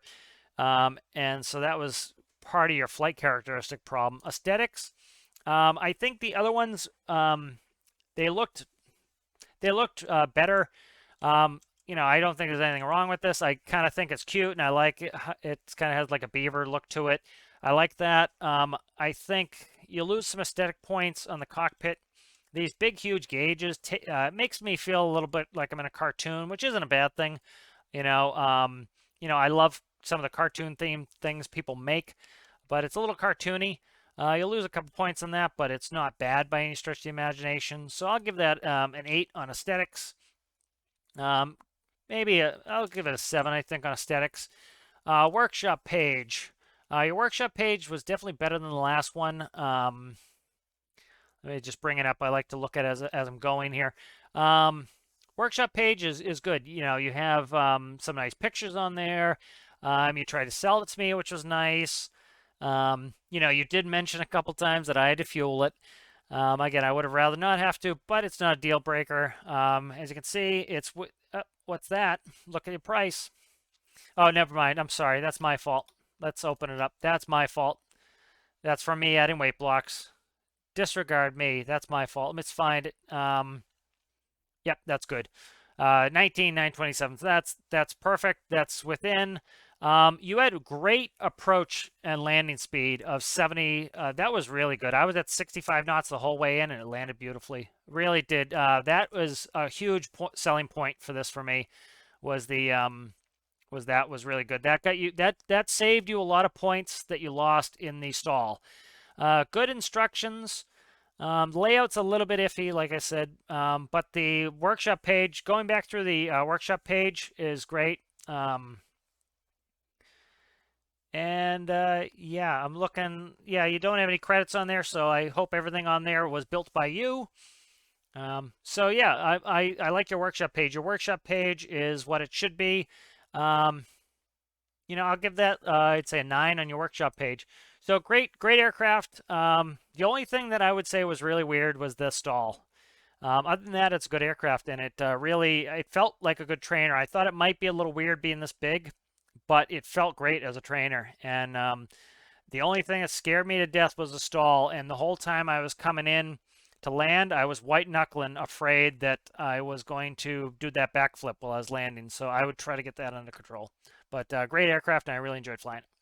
All right, so here's the next aircraft, the Piper PA-28 Cherokee starter plane, which I have flown in real life. So we'll see how it compares to the real life one.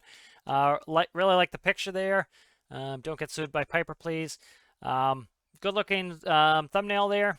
I like the price being that close. That's nice. Always the hairy edge. Somebody put in the last submission with 1 minute remaining.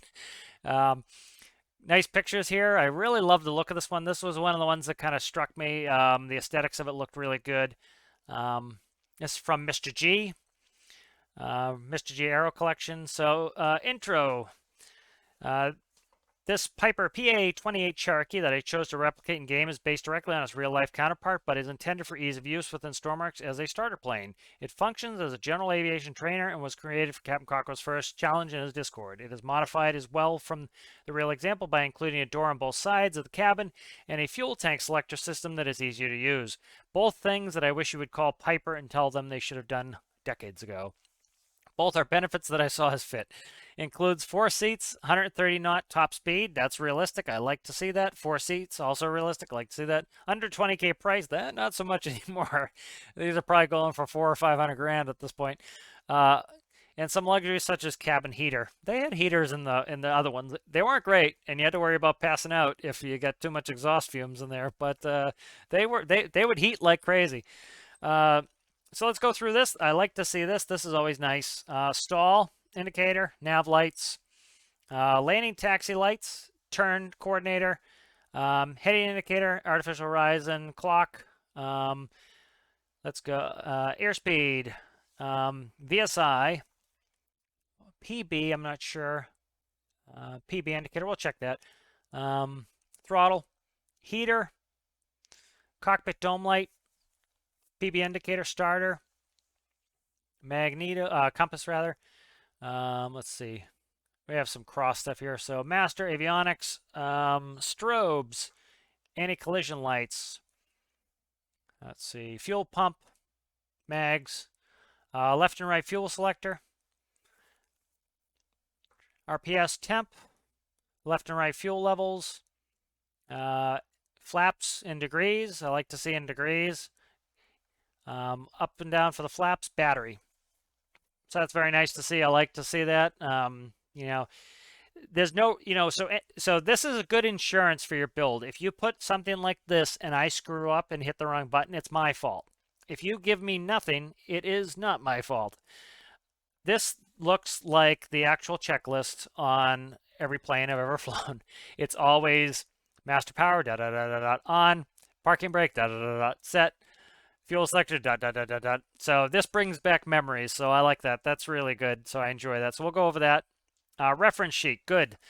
This is very, it seems like Mr. G definitely went and looked up how they do it in real life or knows and did it like this. This is all bringing back memories. And so I like this. This workshop page is making me happy. So in-game knots, rotation 42, VNO 120. That's speed is V, velocity. Normal operating 120. VY is going to be 80. I'm trying to remember what was VY. VY is best. VY is that VY best climb, and then VX is best across the ground at sea level. So at sea level, if you're climbing at 80, that's your best climb out. So say you're trying to get over an obstacle, you climb out at 80. VX is your best across the ground. That's 95. VNE is speed never exceed 140. Best glide is 100. VSO is 73 for a short field. VS is going to be 65. VFE, flaps extensions, 115. VA, that's maneuvering speed. We maneuver at 120 to 115 or 115 to 120. Max takeoff, 3,000 pounds. Max crosswind components, 20. Max landing, 3,000 pounds. Good, that should be the same on a plane this big. Specs, okay, good. Fuel 646 gallon, that's a nice reasonable. 4-cylinder inline, that's very interesting to me that you were able to get that to work. I was having to go up do it, but it seems like you were able to get the weight down, which was nice. I like that right on the hairy edge. Intended taxi throttle about 15. I'll do it by feel. Optimal cruise 84 to 86. When refueling, make sure power's on and select the fuel tank so it's running the pumps. Remember to balance the tanks while in flight every so often. This was one of Piper's great mistakes they made, and I'm glad you replicated it. That was terrible. Piper did that. We used to forget all the time, and you look and you have a 20-pound imbalance, or 20. Probably 20 pounds, about right. I do everything in pounds now, but it used to be gallons when we do it. But you'd notice you had a big imbalance, and you have to run off the other one. Then, of course, you'd forget. Microcontrollers, nice crediting. And also use XML for the nav lights that Jadram posted. Okay, very good. So I'm going to keep these up. Again, this gave me really good memories having this set. This looks identical to every checklist I've ever had. So I like that a lot. So that's definitely a 10 on the workshop on that one. So I'll go ahead and I'll enter that one in right now as a 10 on the workshop page. So excellent workshop page. That's what I like to see. And so we'll go ahead and we'll launch this. And again, right there. So 19999, perfect. I like that. That's a little cheeky. Put that in there. All right, so let's find if I can see where I'm at. Okay, so let's see. Let's do our walk around. So I really like the look of this one. This one looks really good. It's tough to get things scaled correctly in game, and so it's hard to make things look right. And the props, generally too wide, so it's hard to get. It has to sit up higher, and did a great job with that. Nice job in the wheel fairings. A lot of good XML work I can see in there to get the wheel fairings around the wheels. I like that a lot. Very cool. The weight block dimpling even reminds me of these. Tended to have these long strakes on the bottom. And that was in case you did a gear up on like an arrow or something, you'd slide straight. In case you broke a gear, you'd slide straight. Looks like we have a light in there. Nice on the front. That tend to be where you had open air ports in the front. That's nice to see. Good XML work. Have a bunch of control surfaces. Looks good. Nice to see a tail number. Mike Romeo Golf 822 for Mr. G. I like that. Tend to have a little piece of metal on the tail for tail strikes, so that you just sacrificial metal on the if you hit the tail. Nice to see that. This was very nice to see here. So this looks very much like a real Piper tail. They had full moving tails, and good square Hershey bar wing. So it looks very realistic to the Piper that I've actually flown. This actual plane, the Cherokee. Flown the Cherokee many an hour in a Cherokee. All right, so very cool. So let's go ahead and jump in. And so Mr. G said he did an improvement on the Cherokee, which I'm glad he did. Put 2 doors in there. Most of the Cherokees, I think some of them, some of the higher trims like the stationary, not stationary, I can't remember the name of the bigger ones, had 2 doors, but a lot of these Cherokees have 1 door. And so the flight instructor, every time, you had to get out, get down, let the student in, then you had to get in. And then if the student had to go to the bathroom or something, you had to get out and let them out. And so it was much nicer having 2 doors. Also, if you're in Florida in the summer, it was nice to have 2 doors because you could open 2 doors and the air would flow through. And so we'd taxi around on the ground with the doors open because they had no air conditioning. And so with 1 door, it was not enough to cool it off. A little bit of paint there. But looks fantastic in here. Great use of space. I'm digging on these back seats. I also spent some time in the back seat of a Cherokee. And so this looks nice and cramped like the back seat was. And so I like this. This is really fun. I like this. This is really well laid out in here. This is really cool. And again, bringing back memories of jamming myself with somebody in here. And we used to have to take the Cherokee if somebody, let's say, weighed a little bit more than some of the students. We had to take the Cherokee because it could hold more weight. All right, so he even has a cold start procedure, which have had to do many times before. So let's go ahead and let's start here. So before start, master power on. So I saw it over there. Master power on. Okay, parking brake set. I'm going to have to find these things, but that's parking brake. I don't know if it's a release or not, so let's go out and check. Ooh, what am I doing here? Let's go out and check. I like to check. I don't want to assume. So parking brake's true. Good. So it's parking brake release. So I might put that on the list as a just write parking brake release, but that's not a big deal. So that is set. Okay, fuel selector desired tank. I used to hate this. So the real these real ones, you had to pick a tank, and like I said, you always forgot. So you always pick the tank with the most amount of fuel. So this one has 25 gallons. This one has 20 gallons. We're going to pick the left tank. So I would put pick full tank. I forget how they actually worded it. It might be desired tank, but we used to, on our checklist, we'd have pick full or tank or something. I forget how they worded it. It was weird word. Anyways, passenger briefing. That's cool to see. That's what they have on a real checklist. So you're required to brief your passengers. We don't have any, so I'm not doing it. Next thing I'm going to do actually is for myself here. Full moving tail. I like to see it. That's what the Cherokee had. So Mr. G has given me nostalgia, which is always nice to see. Full moving tail there. Okay. Let's go ailerons. If I can find them. Here we go. Ailerons are moving in the correct direction. Very nice. Rudder. Rudder moves. And look at that. We have a steering nose wheel, which is always my preference. Again, you know, it's not a requirement, but I've told you why I like a steering nose wheel and why, especially for a training aircraft, it is dangerous. All right, we're in the other seat now. This is what I like to see. I don't have to press a button in a panic. I have control. I like that a lot. And I can control everything. So definitely passed that test. Really like that a lot. Okay, so that's done. Okay, so let's go ahead and we'll do an engine cold start. So you have to have different starting procedures. For example, if we, first flight of the day, engine was going to be a pain to start, especially with carbs, especially if it was cold out. And so we'll do our engine cold start procedure. So you start to become a wizard with doing this. So quarter open on the throttle, so I'm assuming 0.25. Okay, I can control it with my up-down, which I like. 0.25. Prime as necessary.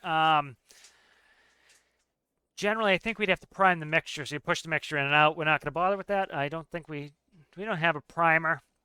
I don't think we do. Yeah, we shouldn't. Yeah, okay. Good. So let's see. Master, ensure on. Master is on.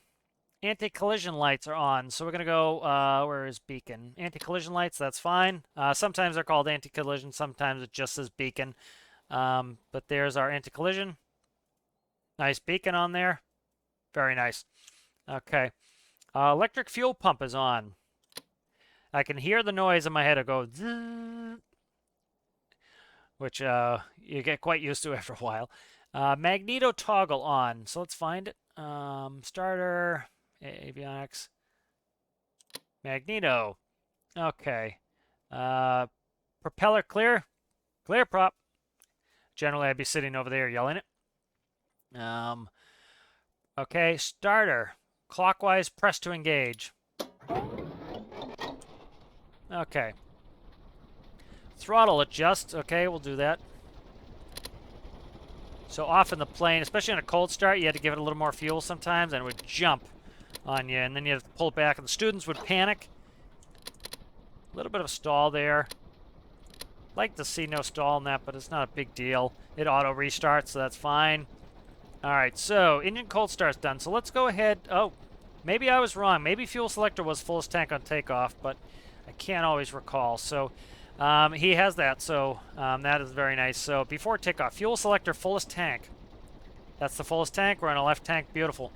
All right, master switch on. So I would, personally, I would like to see a before taxi checklist. And then, again, I'm being pedantic because you wouldn't put your avionics on when you're starting because you didn't want to shock your avionics. Then you turn your avionics on. Okay, it's on here. Never mind. We'll go with this. He probably actually checked the real one. But I'm trying to do it from 20 years ago memory. But this is excellent. I'm really enjoying these checklists, bringing back all the nostalgia. So master switch is on, flight instruments on, electric fuel pump is on. Okay. Lights as needed. So we're going to go out on just our anti-collision lights. Engine gauge is checked. So we want to check that right after an engine start, definitely. So RPS, temp. Okay, make sure that's batteries. Checking the battery. Let's keep an eye on that battery. I have no problem with that going down because we're at low RPM. That's pretty normal. Parking brake is nice to have the light on there. All right, let's see. Lights is needed. Engine gauge check. Seat backs erect. So that's part of the regular one. You don't want the seat backs back because if they, if you were leaning back and they let go, you're going to fly back, and with the G-forces, you might not be able to grab the controls. And you definitely want to make sure your seat sliders are in the right place. Belt and harness fastened. Empty seats, seat belt snugly fastened. Yeah, you don't want those seat belts flying around. Flap set to 1. Okay. Okay, let me see what's up with this. So, okay, it's right here. Nope, no. The flaps, okay. So I'm not seeing the gauge move. That's interesting. Okay, so let me see. What is up with this? I'm just trying to figure it out. So I want to go flaps all the way up. Flaps to 0. I clicked it once. Okay, what is up with... Oh, it's in degrees. Okay, so I bet he followed the directions off of that, off of the real thing. So I'm just going to click it once because they're reading out in degrees. So I bet flaps to 1 is setting is 8 degrees. So that's fine. Yeah, we had in the ones we used, it had a handle in the middle, and you just click it up to your first click. And so that's probably why he has that, and that's how the checklist was. So that's fine. Controls, we already did a control check. Again, I want to check it for the competition, so that's free and correct. Doors latched. I'm going to taxi out with the doors because I'm on a nostalgia trip here. It's Florida. I'm hot. We're going to taxi out with the doors. We're going to do this like a scumbag flight instructor who's just way too hot. And so we're going to do it from the right seat in this one. Again, this is bringing back too much nostalgia for me not to. Let's see. Lights is needed. Parking brake release. Okay, we're ready to go here. Parking brake's coming off. So very nice. So first thing I want to do is brakes. So where are my brakes? Brakes are where they should be, as far as I'm concerned, on the space bar. So one of the first things you do, as soon as you take off the parking brake, you tap your brakes. And that's to make sure if you have no brakes, you know what you do? Kill your engine, let it coast to a stop, and you don't hit that mountain over there. And so that would be the other thing I would add on there is you might have it on later. I don't know. It might be on a taxi checklist, but... So that, do you have that before takeoff checklist? Okay, let me see. Do you have a taxi checklist? You don't. Okay. I would like to see more checklists than that, but that's not bad. I can figure out the rest. Yeah, you know, I would love to see some more taxi checklists, or some more checklist period. All right, so we're gonna go out on the runway. I'm gonna make my position calls because I'm again having nostalgia. Strobes are coming on. Where are my landing lights? So I'm gonna taxi out. Let's see. Mike Romeo Golf 822. We're taxiing on the runway. Taxi back. We're gonna be taking off full length.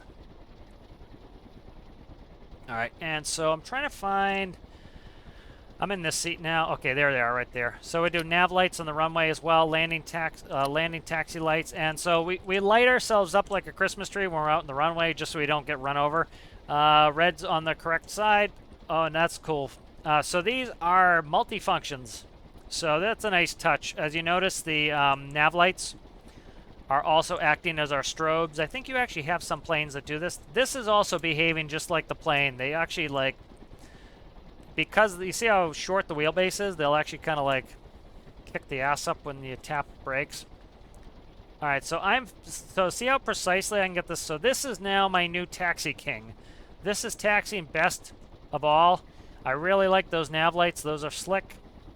Even have the white in the back, which sometimes I don't bother because it's tough to put it in there sometimes. All right, so we are out here. So I'm having to do this by myself. I would like to see some more checklists. You know, you did such a fantastic job in the other checklists. I'm looking at it here, and we end at before takeoff. It would be nice to see some other checklists, but again, fantastic workshop. That's a 10 workshop. You know, for sure. Really fantastic. So let's go ahead where flaps are set to 1. Battery's fine, like I said. Let's go ahead and shut the doors now, finally. Again, we're in Florida. It's hot. I'm shutting the doors now. We used to literally take off and be shutting the doors as the student was taking off because it was just so miserable hot. Brakes are coming off. Okay, so I don't know. Let me check really quick. I think my rotation speed was 72. I'm checking it now. So, okay, so we'll do it off this. So that's fine. When I bring the throttle back, I don't like the engine to stop, but it's not the end of the world. Taxi's very nice, or it's taken off very nice. There's 65. I'm trying to rotate. That's fine. Sometimes we'll blame it on air density. Sometimes it doesn't want to unstick. That's fine. Beautiful takeoff. Flies really well. Like, my hands are off the controls. Very nice. This is bringing back a lot of nostalgia.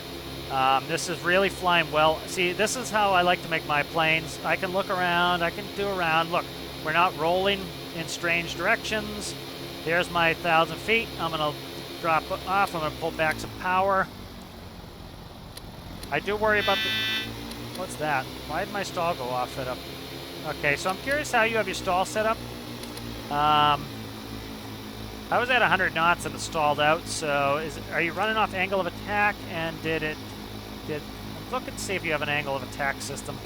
I'm curious how it's doing. I wonder if, here, let me play with it.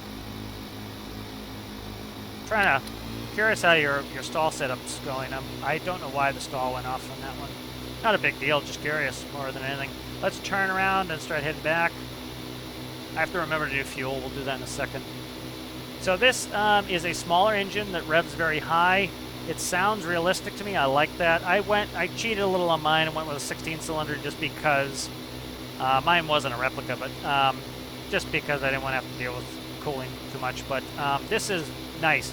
The real ones were 4-cylinders. I'm really happy that he made a replica with a 4-cylinder. That's awesome. All right, let's go ahead and do a stall. So I should put flaps up too. This gauge is a little weird to me. It doesn't appear to be moving, but especially if you're doing it by notches, I would just do degrees notch converter, but that's just me, but that's nitpicking at this point. All right, let's do a stall. We're going to do a power. There we go, stall warning. Okay, I'm going to recover. I might crash, but that's more me. Nope, beautiful. Look at that. Beautiful. It didn't stall like a Piper, but that's certainly not your problem. Piper with this big Hershey bar wing, they used to, like, you could hold the nose up and the nose would never drop. But that was beautiful. So beautiful. I'm going to do another one. Back up to 1,000 feet. Holding it. Nose drops beautifully. Full power. Break the stall. Back in a climb. That's gorgeous. Really good stall characteristics. I'm going to do a power on stall. I might not. Power on stalls are tough in game. Let me see if I can do a power on in game. So power on in game, I have to go down to, like, I have to leave some power in. There we go. Full power. Nice.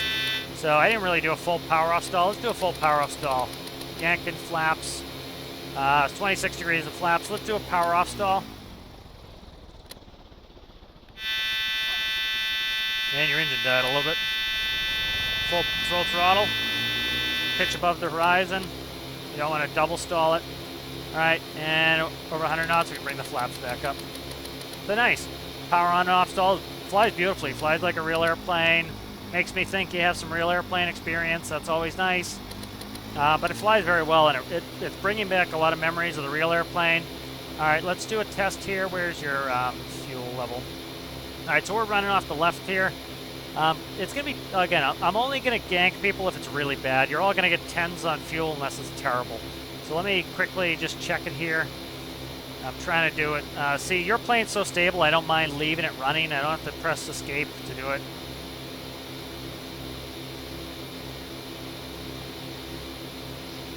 I'm just doing fuel here. I'm just looking at it. All right, so that was it must have been 0.06 gallons. So 0.06 gallons, 0.06 gallons burned in 10 seconds. So that's pretty good. So again, you know, I'm not getting into the fuel that much.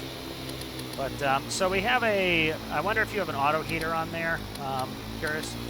So let's go. So I'm going to start flying back to the airport here. I'm going to be in my other screen. So if I crash, that's because I literally have, I would say, 12 windows open at the moment. As is usual. That's why I have 3 monitors. I need 6 monitors. All right. So let's go ahead and, again, the only thing I wish is I wish you had more checklists.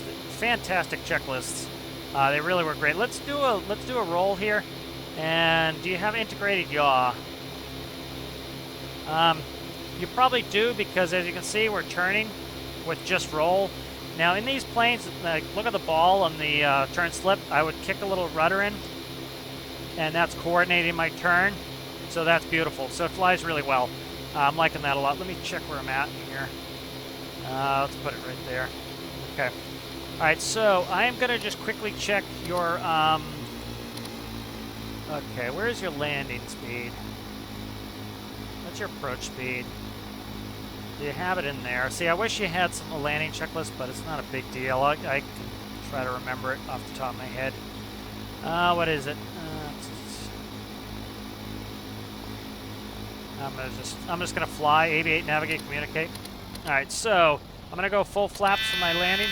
Yeah, stall, stall, stall. I hear you. I hear you. So the stall warning can come off errantly too. You know, so I had enough speed in there. I wasn't afraid of it. Okay, flaps are at full, 26 degrees. I can't remember. What did we used to come in at? I don't see it, but I'm trying to... So it wants a little bit more speed than the real plane, but that's fine. I'm not worried about that. It's flying beautifully. I love the view out of the cockpit here. Pitch and Betty is going off. So about 100 knots it likes.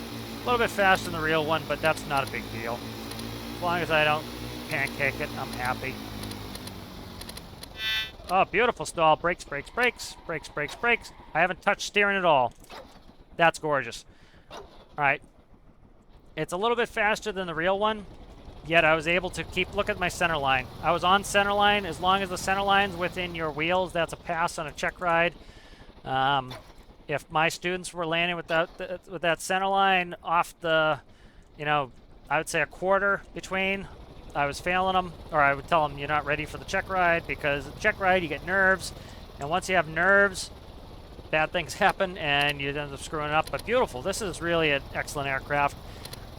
You noticed this felt the most realistic to me, which I like. This brought back tons of memories.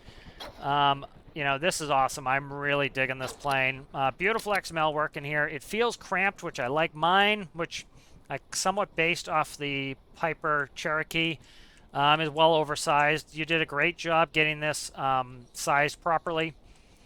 The only thing I would change is the engine likes to shut off a little bit. That's about it. But it's not a big deal. Bring the thrust back up, engine comes back up. So that's literally, I'm nitpicking at nothing because I really enjoyed this very much. But look, I can tap the brakes and I can stop this, and I'm not scared of this. And I never had to switch my fuel lever over, which is beautiful. All right, I would love to see more checklists. You did a fantastic job on them, so you're getting a 10 on the workshop on that. Let's go ahead and I have to guess my shutdown procedure. But that's not a big deal here. Let's see. Lights. I've shut those off. What do we want here? Flaps should have come up. The nice thing with the Cherokee, some of them were electric, but the ones I had were all manuals. Cabin light, let's turn that on. Nice. Heater.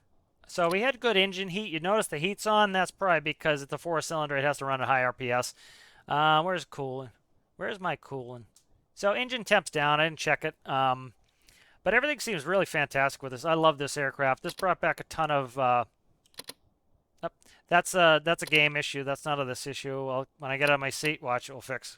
Jump out of my seat. Maybe. We'll see.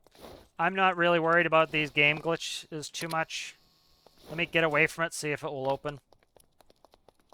Yep, see, as soon as my player character gets away from it, it opens. But this is really fantastic. It's hard to get the sizes right. And this used a lot of XML to get there, but it's fantastic. It steered the best of any of them so far. At no point, so most of them so far have scared me on the ground. I've been worried. Some of them I've run into mountains. This one, I literally took my hands off the controls except holding the spacebar when I landed, and it was straight ahead on center line. So this one scared me the least of any of them. It was laid out like a real aircraft, which, so, you know, I certainly wouldn't gig anything for points for where things were, but human factors, part of it's space consciousness.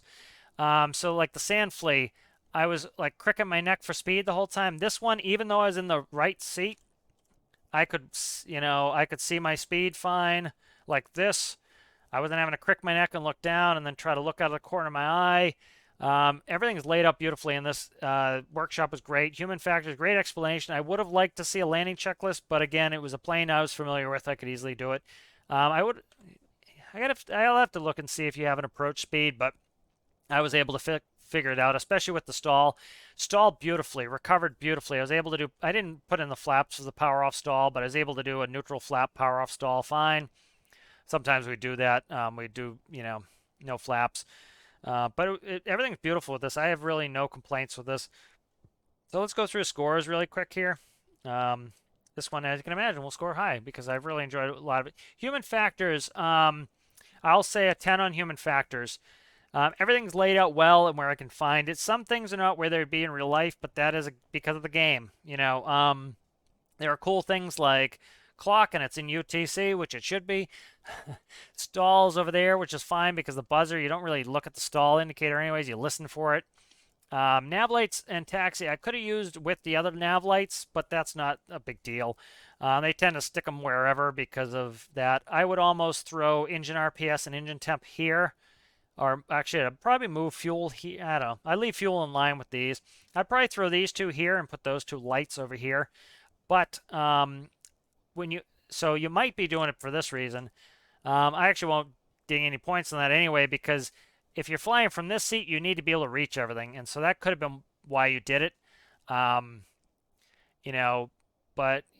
I might throw those here, but again, that's me really being nitpicky. But again, 10 on human factors. Flight characteristics are 10. Stalled beautifully. At no point was I afraid. At no point did I, through taxi, through takeoff, through anything, was I scared. I was able to roll, and it banked perfectly. I even noticed my turn slip indicator. The ball was off the left, gave it a little bit of rudder, and it turned perfectly. Liked that a lot. Aesthetics is a 10. It looks like the real one, and it's very hard to make small stuff in game. I could still remember the cramped seats and the real one. Really great work on that. Fuel efficiency, I'm giving everybody a 10 so far on that, just because I deleted something I didn't want to delete, but everybody's getting a 10 so far on that. Only are you going to lose points on fuel efficiency if it's like, dude, I can't go more than 10 feet with this thing. Workshop page was a 10, so right now 10s all across the board on this one. Just really a fantastic job on this. Really enjoyed it a lot. All right, so the next one up here is the BN-343 trainer aircraft. Again, I tend to like to see that thumbnail vehicle thing gone, but that's personal preference. That's certainly not going to lose any points in that. Some nice pictures on here. That's nice. Invites me into the workshop page. I like this. This one's cool, making it look like you pulled the engine and the wheels are chalked. Nice detailing there. I like that a lot. Sergeant Cheesecake. All right. BN-343 trainer aircraft user manual specs: 1 9-cylinder 1x1 diesel, light forced induction carburetor. Do you have a carb? Do you have something carb heat? Do you have carb heat for carbides? Let's see. Drivetrain. Light up gear for increased RPM propellers. Speeds, max cruise 127 knots. So that's nice to see. That's a nice realistic speed for a beginner trainer. Recommended throttle. That's fine. Warning: do not reach speed in excess of 140 knots, as it might result in control lock. Speeds under 75 knots with higher angle of attack will result in stall. Do not apply parking brake while moving. Yep, don't want to do that. Reduce throttle to idle, then use soft brakes until full stop before engaging parking brake. Yep, don't slam on the parking brake. 17,650, a bargain. All right, we'll go through those as we fly. We will flap while we fly. Let's say it that way. That's good though. Start off, takeoff, taxi, all that. I would like, if you looked at Mr. G's checklist was exceptional. It reminded me of all the checklists. I would do a little bit of spacing here because I'm afraid on this one that I'm going to get lost in here as I'm going through. I'm going to be like, oh crap, where am I at? Where am I at? So that's why, if you notice on Mr. G's, he had all those dots. That's why they do it. It makes it so that you don't get lost. So kind of having this big thing, like this one's not bad, but I'm afraid I'm going to get lost in here trying to read through it. So that's kind of, that's just a nitpicky thing. All right, so you have startup, taxi takeoff, landing, Controls, WS pitch, 80, roll, left, right, yaw, and nose wheel, up, down, throttle. Again, like to see a nose wheel steer. Personal notes. Okay. Okay, good. Nice to see credits. All right, good. So I'll leave these up. You know, it's not as detailed as some of the other people's. Didn't have a lot of story, but that's not a big deal. You know, I'll score the workshop now. So far, I'll give that workshop a, I'll give it an 8. Some of them have been exceptional. That's the only reason I score it as low as I do, is some of them have really been truly exceptional. If I have any issues through some of this, you know, I could lose or gain more points, but I'll go through that. All right, so let's go ahead and check it. 17,650 on the money, so let's launch it in. All right, so gonna do it. There we go. Come on back to Earth. There we go. All right, so that's actually a good sign. You want the center of gravity right there. That makes rotation super easy. That's actually something that you do in real life, is you try to get as close as you can, so that, you know, if I see how it wobbles when I stand on the tail, we used to actually push on the tail to pick the nose wheel up. So let's do a little walk around here. So a little bit, compared to some of the other ones, a little bit bland on the detailing, but not bad. You know, there are some real planes in real life that look just like this. So, all right, fuel gauge there. I'm not a huge fan of these big gauges aesthetically, but it's not bad by any stretch of the imagination. We do have fuel in there, which gains you some points. Had some that I've had to go do some labor on to start with. Nice big squishy tires on there. Looks like it would be a good bush plane.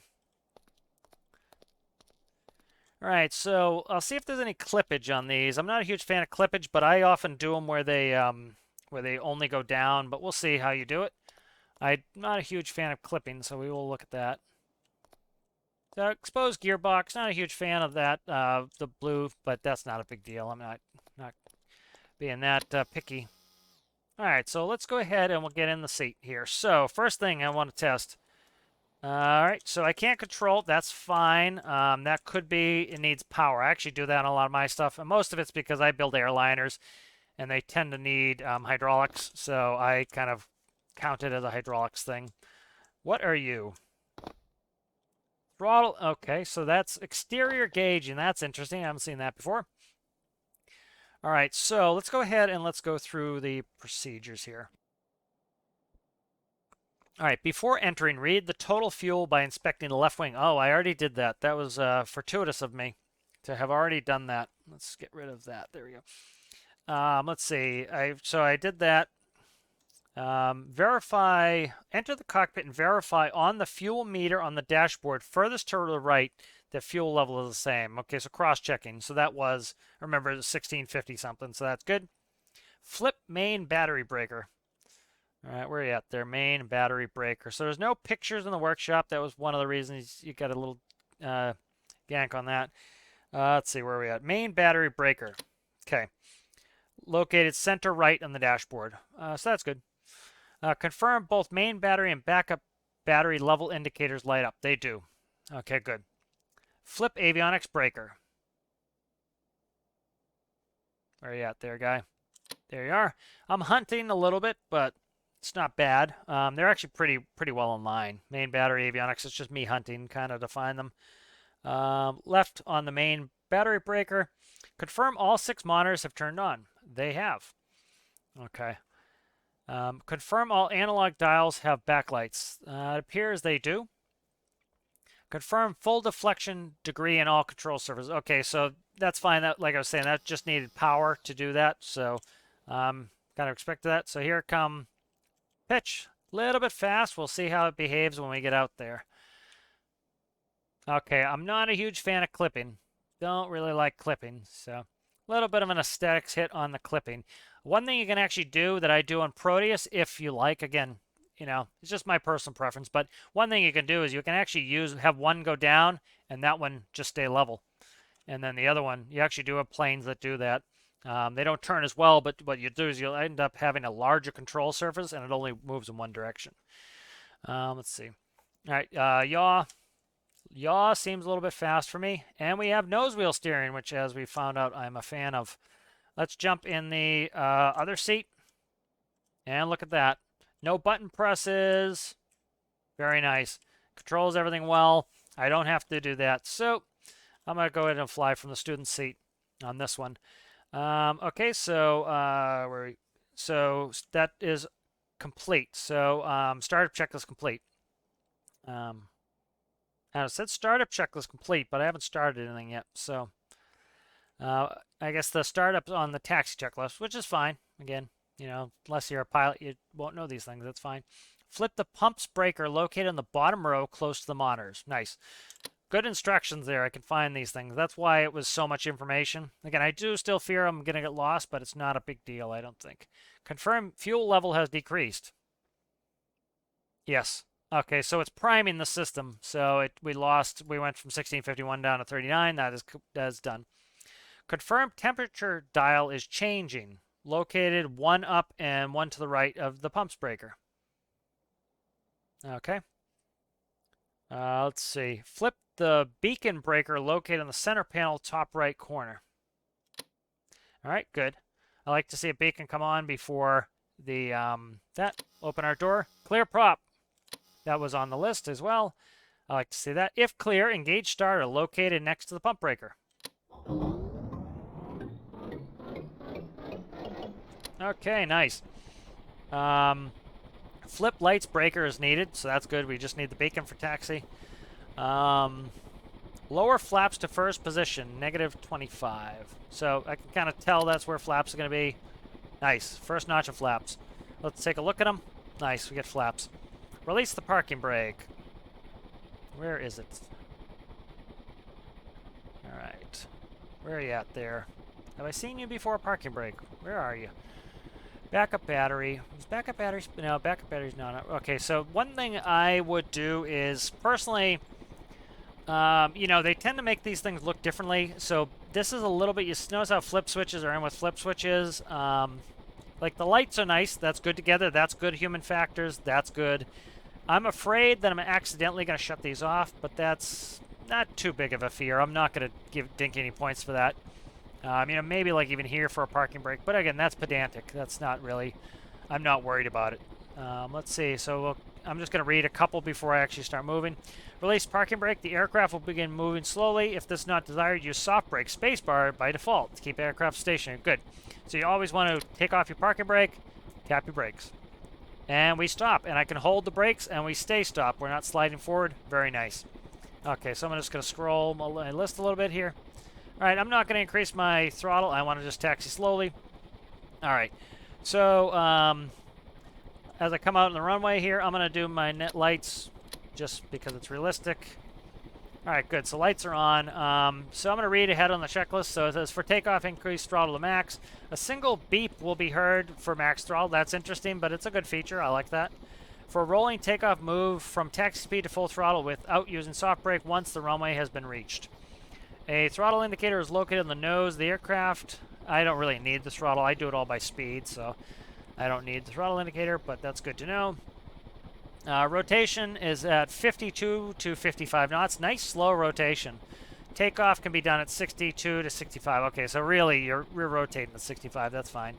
Maintain 10 degrees with full throttle and flaps in first position until 100 knots.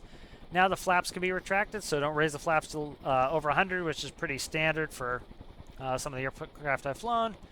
Now the flaps can be raised and throttle adjusted as desired. Note, throttle will not affect speed until dropped to less than 14. That's interesting. So essentially you're running more throttle than you need, it seems, but not a big deal. Trim will be needed to maintain level flight at different throttles. Recommend range. Okay, I do trim by feel, so that's fine. But for those who may not know, it's good to have a range there. So again, having no probably tax in here, I was able to read that. So I was able to do distracted driving. I was able to read the list while taxiing and never had fear of ending up in the drinky poo or up on a rock or over there. You know, so that was pretty good. Steer's a little bit anemic, but that's not a big deal. That's just me you know, there are airplanes that, you know, you need to steer early, and I just didn't know it. So I'm going to tap the brakes real quick. I like that I can hold the brakes. Let me go ahead and scroll down again. So, all right, so that finishes up that. So I'm just going to take off here. All right, let's go. So about 60. He said 55 to 60, but I'm going to go 65. We'll rotate. But try not to steer too much. That kills your speed sometimes in the game. There we go. Accelerates nicely. Pitches nicely, very nice. Wait for 100 knots. And there she blows. Flaps up. Alright, so very cool. So this is flying well. Hands are completely off now. And that's fine. You know, I've had Cessnas like this take hands off. They want to do a little bit of a left climbing turn. That's actually pretty normal. I don't know if it's actually modeled in game, but because of the rotation of the prop, it will drop that wing a little bit. And so that's actually kind of normal. It would, you know, you let go and it would dip the wing a little bit because of torque off the prop there. Torque is actually modeled in game off the prop. It moves opposite the prop, so that's modeled. So let me see if I have to use any yaw here. As you can see, look at my turn slip indicator. So like, let's talk about Mr.G's. He had an auto adding in rudder. And so that's, you don't have to do that, but as you notice, we have full deflection, so I need rudder. A little bit touch in the rudder. See how I tap it, and it's just, that's one tap. So I do a little bit less sensitivity in the rudder, but that's personal preference, nothing wrong with that. Let's get up to, so we're at 1,000 feet, let's do a stall. I'm gonna do a power off stall. So flaps are full. I'm going to keep our pitch altitude maybe 5 degrees. I'm going to slow it down and hold it. And I can feel the stall. So there's my stall. Nose dips beautifully. Feels like a real aircraft. Tiny bit of nose dip. Full throttle. I just did a secondary stall. Not a big deal.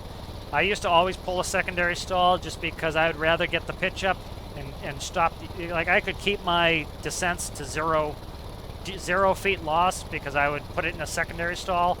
That was kind of my technique. That was personal preference, and so I secondary stalled it there to not lose any altitude. See, we didn't really lose any altitude. Okay, good. So let's do a power on stall. I'm gonna have to simulate this because of the game. So we'll go to 20 degrees, and I'll go power on somewhat. And so I need to do just enough power to lose some altitude here, or to lose some airspeed. Let's do a power on stall here. A little bit of power off there. And wait for the nose to dip or buff it. It's really flying nicely. It's like it doesn't want to stall hard at all, which is nice. A little bit of turn, which you expect on a stall. Full throttle. Okay, so we're not losing any altitude, so it flies very nice. It doesn't scare me. It's not doing a backflip. Probably actually ding the Flea a little bit more for that backflip. You know, I have to kind of grade on a curve as we get some really excellent builds. You know, some of the other ones will go down, some will go up. So next thing I want to do, full throttle. Okay, I just got my full throttle beep. I actually heard it this time. I didn't hear it the first time. All right, where's your fuel? Oh, right here. Okay, so let me get my timing ready. My very technical timing apparatus here. Let's go at 0.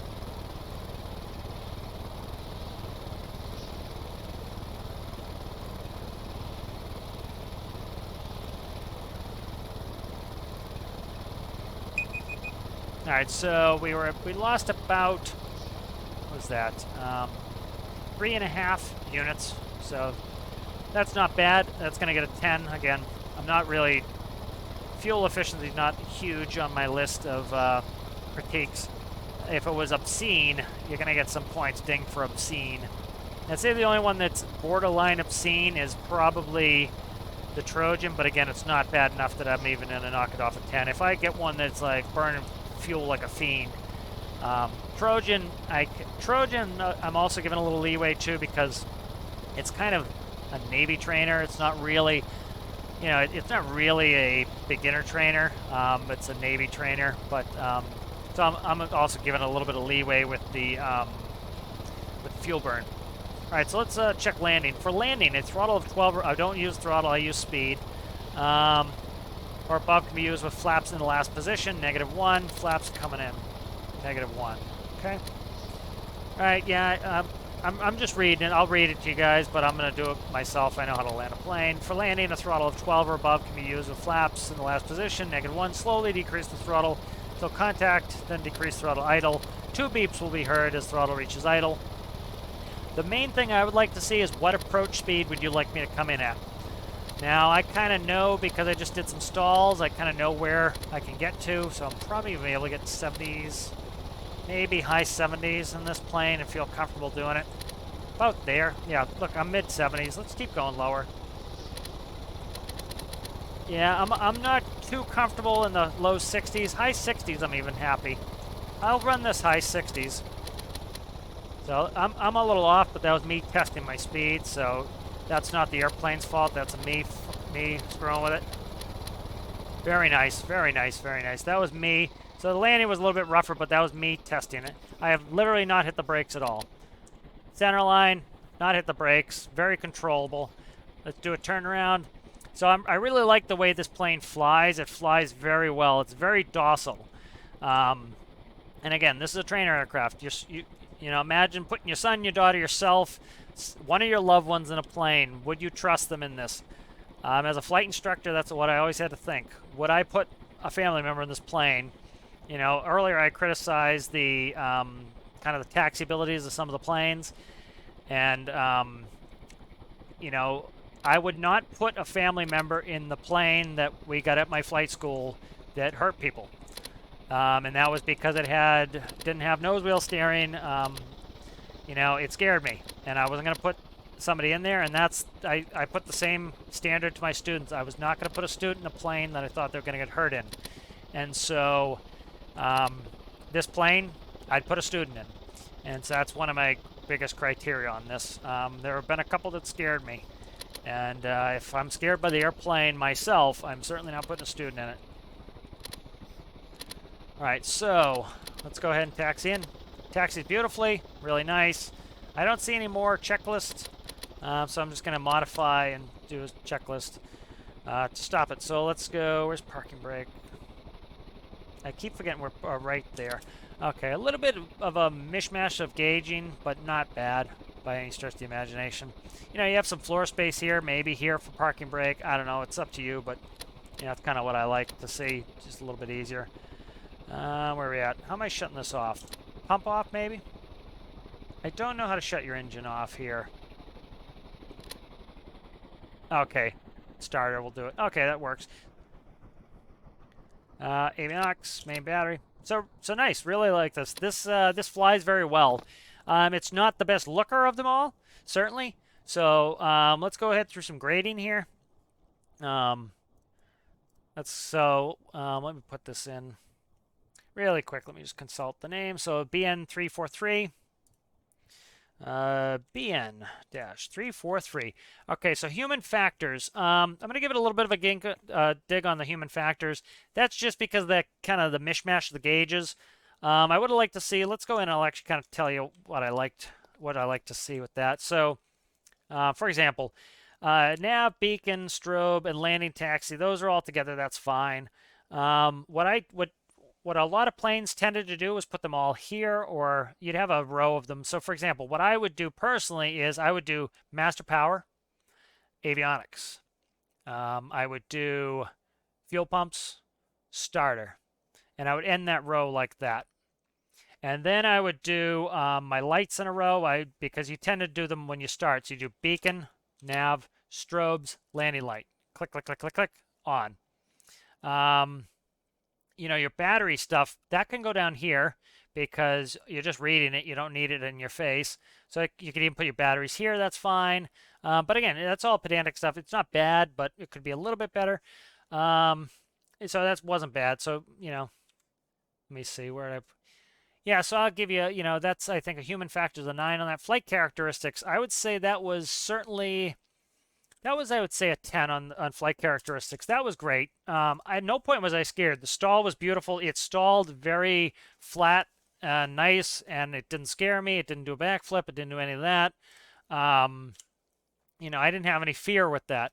Aesthetics, you get a little hit on this. I'd say, you know, it's probably a 7 on aesthetics. Not a bad craft by any stretch of imagination. Let me look inside. Yeah, you have your 2 seats in here. Let me kind of look around. You know, I'm not a huge fan of these huge gauges. They kind of take me out of it a little bit. Not a huge fan of those on the nose. Not bad by any stretch of the imagination. Not a huge fan of that. This is a little bit, you know, I understand why you have to do that. You don't have paint blocks, but it doesn't look bad by any stretch of the imagination. It's just some of them have been phenomenal, and So, you know, I still think it looks great. It's just not perfect. I dinged it a little in aesthetics for the clipping. That kind of takes me out of the immersion. But really great. Fuel efficiency, you get a 10 because, again, unless it's really bad, you're not getting a 10.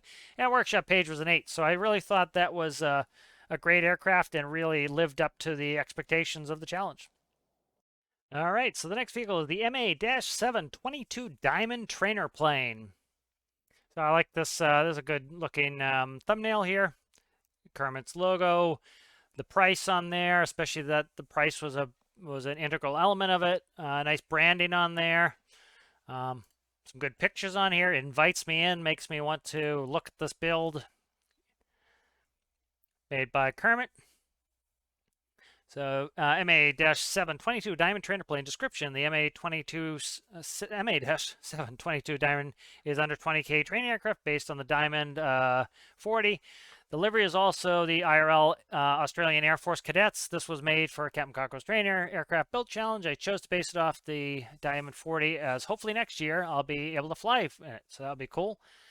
I've never flown a Diamond. They went to Diamonds after I was already through with flight training. It would have been interesting to fly with that skinny little tail.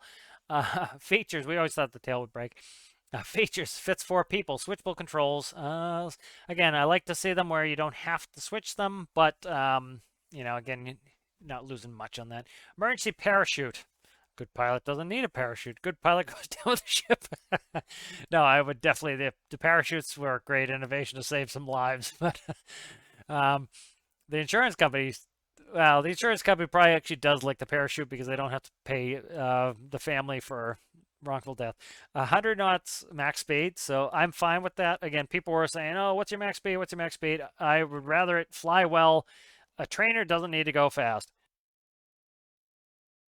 107 minutes of flight time is a good amount of time. Startup, okay, that's good. Takeoff, landing, notes.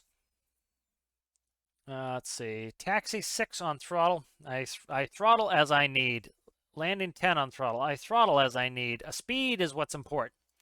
You know, of course, this is in real life, but in real life, as you change air density, as you change temperature, which changes air density, your throttle is going to be different. What matters is the speed. What speed would you like me to arrive at? So I'll figure it out, you know, but that's most important. Engine will not start without magnetos on. Engine has auto start. Okay. Engine will start when throttle is higher than 2. Throttle controls RPS. Temp holds around 50C. Doors have handles to open them when pivots are damaged. Okay. Emergency parachute needs to be armed to work. Less than 63 knots stall speed. Okay. If magnetos are off, the stall alarm won't work. They will if you are pressing the warning test button. Okay. So let's go ahead and we will go ahead and move on to looking at it. All right, so check gear, as you can see, 19669, so it fulfills. Put it in. Okay, so it looks good. Has that has a realistic livery on there, so certainly no dings on a realistic looking livery. It looks like a diamond, the best you probably can approximate it in game. A little bit blocky of a wing, you know, just because it's all squared off. A little bit blocky, but not bad. Nice attention to detail in there with that. Tricycle landing gear. Hoses. A little bit sticky outish, but not bad. Now, again, probably the best you can get the skinniness of a diamond's tail on that. So that, I forget what that was. I'm trying to remember what that's simulating. T-tail design, first T-tail we've had. All right. Looks like we have fake flaps, ailerons, elevators, and rudder. All right, so 4 seats. Let's go ahead on this side. Easy to get on. Back seat. Not going to grade the back seat. I forgot it had gull wings. That is a cool feature. Gull wing doors. Go ahead and sit in here. I do find the little pilot hat interesting. Let's go ahead and look around in here first. So nicely set up. I like having the center pedestal. That's something I like to have. Frequency, throttle, attitude indicator. I tend to like to see in the middle, but that's nitpicky. Again, you know, that's very important to me. So as I'm having to look over here, even little deviations make it a little bit more challenging You know, so tend to like it there, but not a big deal. So here's my my attitude indicator, airspeed. Yeah, these are a little tough to read, but they're not bad. You know, as long as I can kind of get it, you know, I know I'm gonna struggle keeping altitude, but that's not bad. It's just, you know, I tend to prefer it where I can read my altitude a little bit better. Airspeed knots is very important, especially having a big gauge. I can read the ticks, and if you remember one of them, as long as I was between the ticks, I was at 65, I knew I was coming in. So, again, main thing, how's it gonna fly? Is it gonna scare me? Warning test. I'm not gonna press anything I'm not supposed to yet. RPS, fuel. Imagine that's liters. If that is 925 gallons, I'd be shocked. Flaps. Flaps up and down. Airspeed not. So duplicates there. Parking brake is a key. Okay, trainer control. Okay, so I tend to, like I said, I like to have them where I don't have to flip them because let's say the two of us were flying and you were going to go into a mountain. I should be able to just pull us up over the mountain. But not a huge deal. Throttle's there.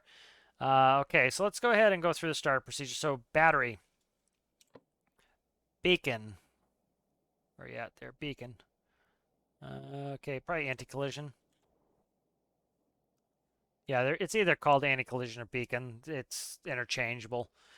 Nav, optional. Yeah, we don't need navs. Strobes, optional. We don't need strobes. Anti-collision, on, optional. Parking brake, on. Okay, where are you at there? I have not seen that yet. Mags, battery starter. Let's see. Is it on the H menu? Radios, brakes, 2, push. Okay, where's parking brake? What are you? You're the parachute, I assume. We're not playing with our parachute. Let's see. What are you in the back there? Light. Okay. Just checking some more interior detailing too. Compass there, of course. Where's my parking brake? Parking brake. Okay, I forgot it was right there. So parking brake is off. Let's go ahead and check. You actually leave the brakes off on a plane because on these planes you tie them down. So that's actually pretty realistic to have them in the off position, but you know, in a jet you'd leave them on. Okay, so parking brake. What was that? What did I just do that? Probably it moved me. Yeah, it moved me a little, and this is super sensitive. That's fine. Parking brake is on. Throttles to 2. Okay. Greater than 2. Okay. All right. Mags on. Engine switch on. Mags on. Starter. Okay, starter. You have a little bit of term conflation, so like it says in the list, engine switch on, it says starter here. Not a big deal, but again, you know, it's always nice to have the same. Okay, so it looks like 4, it's coming on. So, not a big deal. It did say greater than 2. That's a little bit worrisome. That's probably too high of a p-value. I'm not going to, you know, as long as it flies well, emphysema. As long as it flies well, I'm not going to, you know, give you any issues on that. But, you know, that's probably too high of a p-value. Engine switch on. Landing taxi lights optional. Okay, so I think we're good here. It's got takeoff checklist. Quickly read through it. Flaps to 25. So I tend to like to do that now. So flaps are going to go down to 25, which goes up to 25. I would just flip that gauge, but that's personal preference. Throttle full. Rotation 70, flaps up at positive climb. Okay. So let's go ahead and let's kick the parking brake off. Let's taxi out there. First thing, brakes. Where are my brakes? Okay, I need to find brakes here. 2. Okay. Okay, we'll roll ahead and press 2. Brakes. That's fine. Works for me. As long as I know it's there, we're in business. All right, so let's taxi on out. Do we have nose wheels? I think a Diamond has, it says nose wheel steering. It's just a little slow. That's fine. Again, you know, every aircraft's different. I just need to know how it performs. And so it's taxiing well. I got a little scared with the first 2 that we are going to have taxi problems, but that airspeed indicator is not indexed. So see how that airspeed indicator is ultra sensitive? That's going to be near useless to me. We're out on the runway. So let's go nav, strobes, landing taxi. Because we're on there, we want to be lit up like a Christmas tree. Okay. So I'm a little bit scared with that airspeed indicator. All right, I'm trying to steer here. So the smokes make it a little hard to see, but it's not bad. So we actually used to do this. We'd tap on the, sometimes the student would get us too close to the grass, and we'd have to tap the brakes to get us to turn. Hopefully I don't have to do that. Let's see. Tap, tap, tap, tap, tap, tap. So you actually have to tap the brakes. It actually works in game too. I might have gotten us too close here. I like the no step on the flaps. That's cool too. All right, I'm having steering problems right here. I'm gonna have to recall this. Let me see if I can't get it around here, but I'm having some steering problems. Yep. Okay. I'm going to recall that. Let's see if, again, that could be me trying to learn how to operate this craft, but definitely not steering as nice as some of the other ones. So let's go, where are we at here? All right, let's see, any collision, battery, mags, starter. Get up, I think we had like 4 came on. All right, let's do my control test too. There's no control test on there. I'm gonna hold 2 for right now. Well, okay, so I'm pulling up with my S key, pressing down my W key, ailerons. Okay, rudder. And then, so I'm gonna stick my parking brake on. The smoke's difficult because I can't see in the cockpit with the smoke. I would put at least a, I'd put at least a cat on there. You know, part of the challenge, you could, you know, you're allowed to use exhaust deletion, if I could think of a word to say and speak the English language. That'd be good. All right, so that works. Again, I do prefer it where I can just override and not have to press a button. So smoke's a little bit of an issue, and that let's do a warning test. Stall, low fuel, low bats. So your gauges are a little bit wonky. That's a p-value issue, and I think this needs to be indexed. I wouldn't be surprised if that's not indexed at all. Okay, let's taxi out there. Let me try to get on this runway. Let's go down flaps 1. I hear they're faked anyways, so if I forgot them, it wouldn't be a huge deal. But nice detailing on the nose step. I like that. That's good to see. Okay, let's taxi out. So I'm going to try to turn earlier and see if I can't get on the runway. If I have an issue, I'm going to have to do an intersection, which will eat up runway. So I'm going to turn really early. So here we go. And I'm also, I had the throttle up a little bit high, but okay, so it's turning fine. It was just, some of them are really easy for me to turn. See, here my engine's dying. So your throttle shouldn't go below where the engine's going to run. So here, see how my starter's going? So let me find that is your p-value. Okay, so I can tell right there by that jittering like crazy, that's your p-value. I bet if I went in there and changed your p-value to a lower value, I could go down to 2. And it would run fine. But that's a p-value. Your throttle should not be able to kill the engine. The engine's dead now. So every time I bring that back, it's going to kill your engine. That's no bueno. So I personally, p-value should come down a little bit, and this should be, you know, if 4.2 is your idle, this throttle shouldn't go below 4.2, frankly, but it's not a huge deal. All right, flaps 1 notch, full throttle, 70 knots. All right, let's go.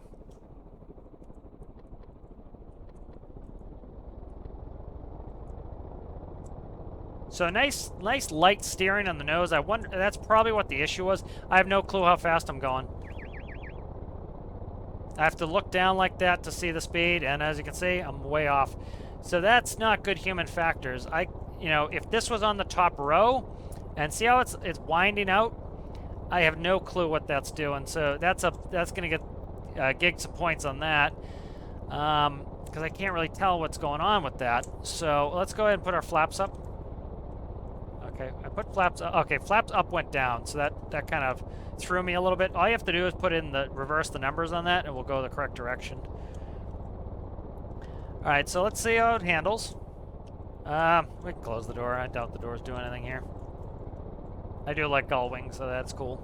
All right, so I'm turning. I don't have any turn slip, so not a big deal. You don't need a turn slip, but can't tell. I would like some sort of exhaust. The exhaust is fine. I'm not gonna gank any points for exhaust, but it's you know, airspeed is in the wrong place. I'll make a declarative statement. This is all cool, but if I can't see, my airspeed indicator is my most important gauge. If you ask me what gauge I want in my aircraft, I can have one instrument in my aircraft, airspeed, every time. I will do without an attitude indicator. I will do without a turn slip indicator. I will do without an altimeter. I will do without a VSI. I want my airspeed indicator. I can tell if I'm descending, if I'm at the same power setting and I'm gaining airspeed, I'm descending. If I'm losing airspeed, I am climbing. You know, if I can tell a lot of things with my airspeed, I will get rid of all this other stuff before my airspeed, and this is pretty much useless to me because it keeps spinning. I have no clue where is where. For example, your max speed's 100, right? You said make this 110, and I know that that's 50. My approach speed's 65. I know it's right there. If I'm on that needle, this is completely useless. So that's not helpful to me. All right, let's do a stall. Let's do a power off stall. Okay, so I put the flap. What is going on here? So that freaks out because it's so sensitive. All right, so I put in the flaps and it goes up. Flaps indicator should probably go down. Well, it definitely should go down when you put the flaps down. See, I can't tell my speed. I'm trying to do a stall here. All right, there's a stall. Power off stall. Power comes all the way out. Nose drops, full throttle. Wow, that's a dip. Okay, so I went in a secondary stall because the nose dipped so hard. Can I recover? Okay, I'm recovered. A little bit, it puts it right on the edge of stall with flaps in there. So a little bit, not scary, but that is not all that friendly. Let's put it that way. Let's do one more like that. Power off, stalling. See how hard my nose dips. I'm holding back. And my engine's dead too. Let's hopefully it comes back. Alright, I'm gonna try not to secondary stall it.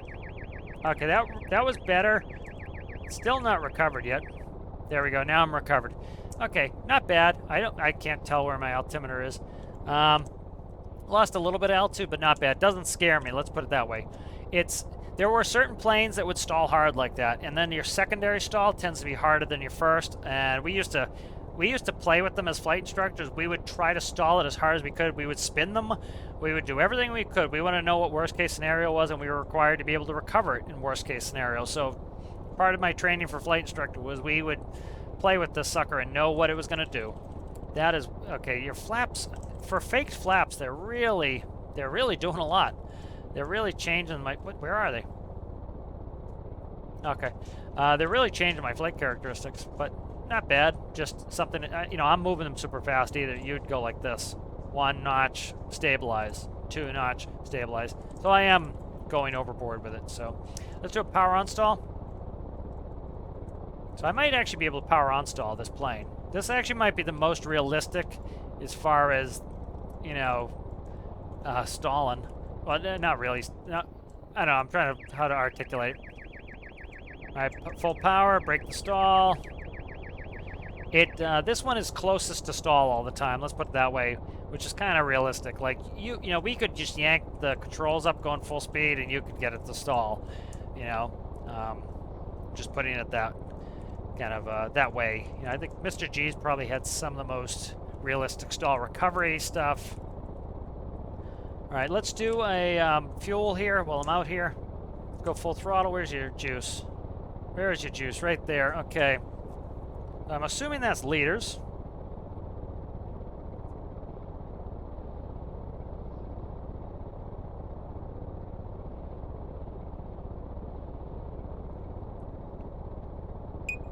All right, so very nice. Only, it burned a few liters, and not, that's a 10 on that. That's not a big deal. All right, landing. Full flaps, throttle. I don't land via throttle. I land via speed. So I need to find what's a safe speed in this plane. So I'm going to kind of feel it out way out here, because the stalls, this stalls hard. Let's put it that way. Because it stalls hard, I have to be careful. So I'm going to start putting in my flaps slowly. So again, some planes, the flaps would come in and they wouldn't scare you. Other scaring's not the right word. The flaps would come in and it wouldn't unsettle the airplane very much. Other planes, you would get incredibly unsettled, so you had to do them very slowly. One thing I liked about the Pipers was it was like the e-brake on a car. You could hold the button and you could gently bring them in as slowly or fast as you wanted. And then you could grab a little extra at the end there, and that used to be our little cheat when we were doing check rides, was you grab a little extra. All right, so I got to figure this out. The throttle is super. Look at how fast the throttle moves. That's way too sensitive. I'm trying not to stall this thing here. I am way too high as well, but let me see where I'm at. I'm going to try to get down. Let me dump the nose. Let me try to get down. The throttle is way too sensitive. I can't. And what is this doing? It's altimeter. Okay. I'm losing my situational awareness here. Trying to get down. There we go. All right. I'm going to try not to stall this. Again, I can't see my airspeed indicator. I can't see my most important gauge. You have no landing speed, so I'd like to know the approach speed. And that my most important gauge, so I should be looking like this, and I can't tell what that's doing because it's not indexed. So all you have to do is, if your top speed is 100, put 110 on there. Here we come with stall on final. Again, if I can't tell my speed on final, I'm in deep trouble. I'm struggling to get the nose down here. We'll try it here. I should go around, but oof. Okay. So I can't see my most important gauge. I'm not going to ding you for me hitting the prop, but I can't see my most important gauge. Your engine's stalled out again. So, you know, certainly not bad. It could use a little tweakage here and there. You know, it's tough to land this sucker. It really is. I'll show you what I mean by indexing the gauge. That would help a lot. This is way too sensitive. I go from flying like a normal person, no problems, to stalling instantly. Like, that is okay. That is stall. And so that the sensitivity needs to come down on the throttle. So I'll kind of tell you my recommendations on this. This one scared me on landing. It scared me a little bit on stalled. Not badly. It wasn't like, I didn't do backflips like the Sand Flea. Let's put it that way. But it does have some scary flight characteristics. The engine is a problem. I shouldn't be able to stall the engine bringing the throttle back. That's pretty simple to fix. Let me quickly jump in this, and I'll tell you a couple things that I would change personally. All right, so let's set the brake. All right, let's bring it back to workbench. All right, so what do I mean by indexing the gauge? All right, very simply.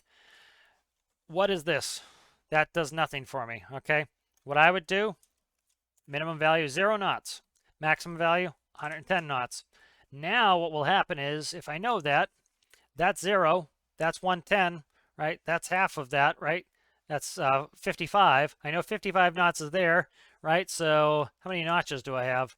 So I have 1, 2, 3, 4, 5, 6, 7, 8 notches. So I divide 110 by 8. You know, I know if that's 55 right there, right? I know that my approach speed's right about here. If I keep it around here, that's fine. The other problem I had, I can't see this, right? Attitude should be here. Airspeed, put it here. So personally, what I would do is this. I would move that. Okay. I would grab this. I put that there.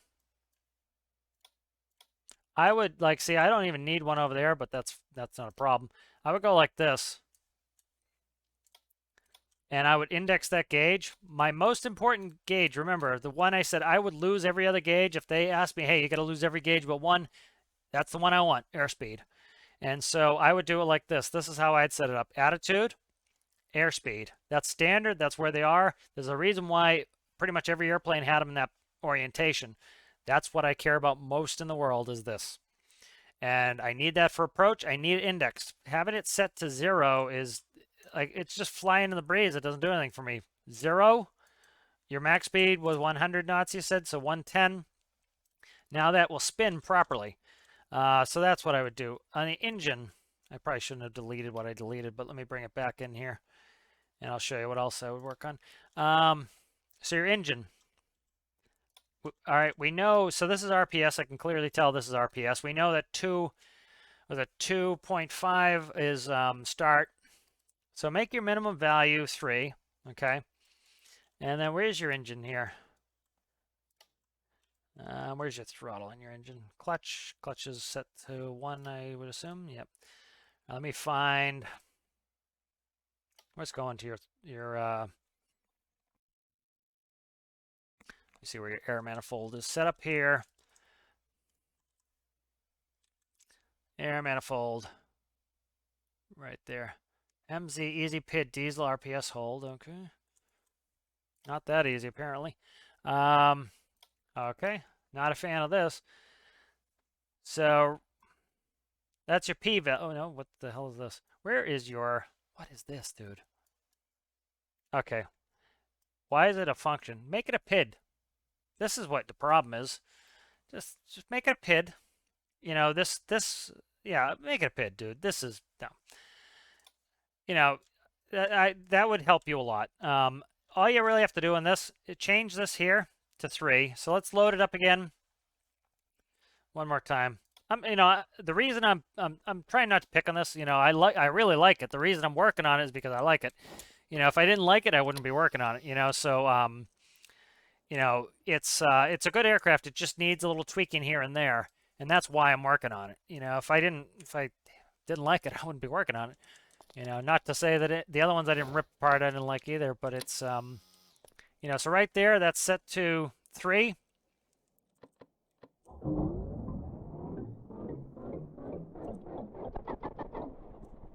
Now your engine runs.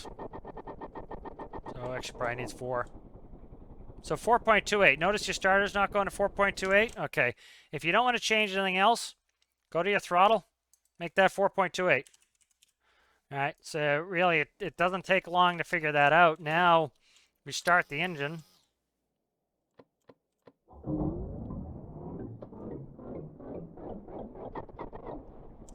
My engine runs. Throttle's all the way back, engine runs.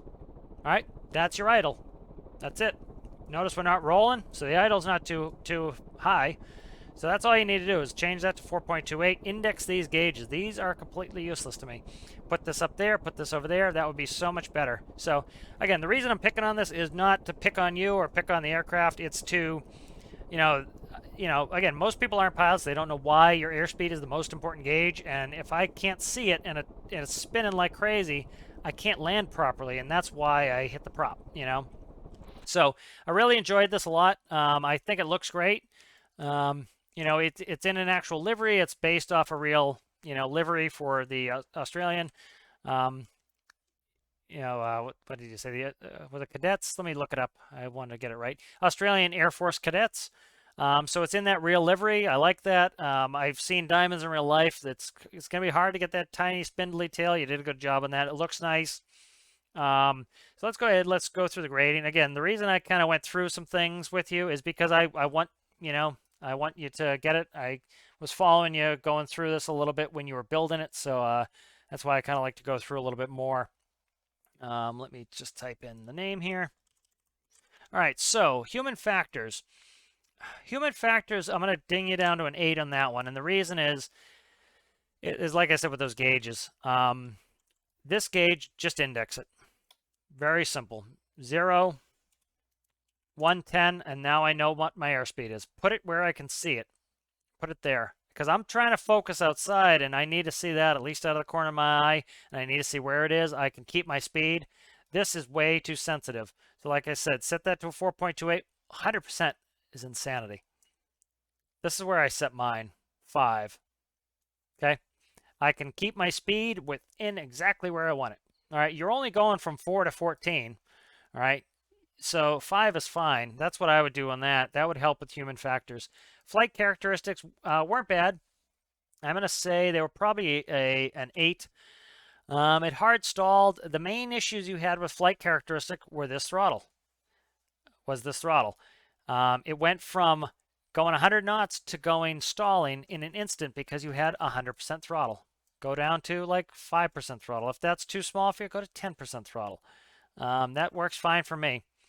You know, because I had to look down here when I was taking off, and I almost ran off the runway because I couldn't tell what my speed was to rotate. If it was here, and I know, okay, it goes to 110, there's 55, 70 is right there. Okay, I can see out of the corner of my eye, the needle hits 70, rotate. I don't even have to look at it.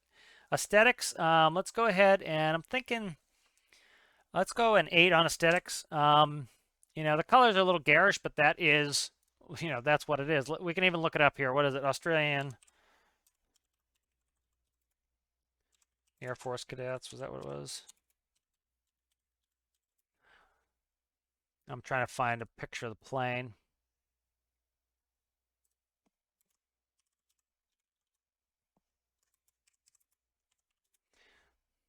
All right, so here is the plane. So here's the actual plane. So as you can see, the color scheme is right. So, I'm perfectly happy with that. I think it looks great. Of course, it's tough to get the spindly little tail on there. So I'm perfectly happy with that. I'm glad you went with a steerable nose wheel, even though the real one has a caster. This is okay. So, like you said, you're gonna go fly these. Be very careful with this. I'm not trying to scare you, but be careful with this. You have to keep that in mind. I find for training aircraft, I would not select that for a trainer personally. Um, you know, ask your instructor, hey, let's. I really want to get comfortable with the way that this steers. That's all I would say. The instructor on this aircraft is going to be an expert on this aircraft. Ask them, hey, I really want to get comfortable on. And if you're not comfortable, don't solo. Tell them, listen, I'm not comfortable yet. I want to get comfortable before I solo.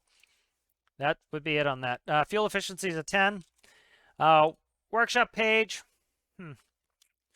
I'd say an 8. Not fantastic, not bad. You didn't have, some of them have been really fantastic. Again, I might change some of these up as I find other things, but you definitely had instructions.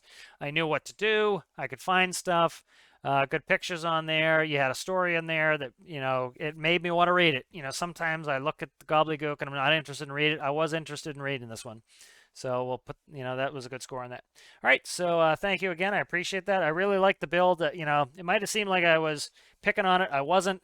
I was trying to go through, and I want you to, help get the aircraft to be better. And so I think those things would help and it would fly better. So really appreciate it. Thanks. And a special thanks to the first 6 entrants of the Build Challenge Alpha. I really enjoyed testing out all your vehicles, and I look forward to checking out the next 5. And I will see you in the next one, part 2, and we'll have the winners. Thanks. Bye.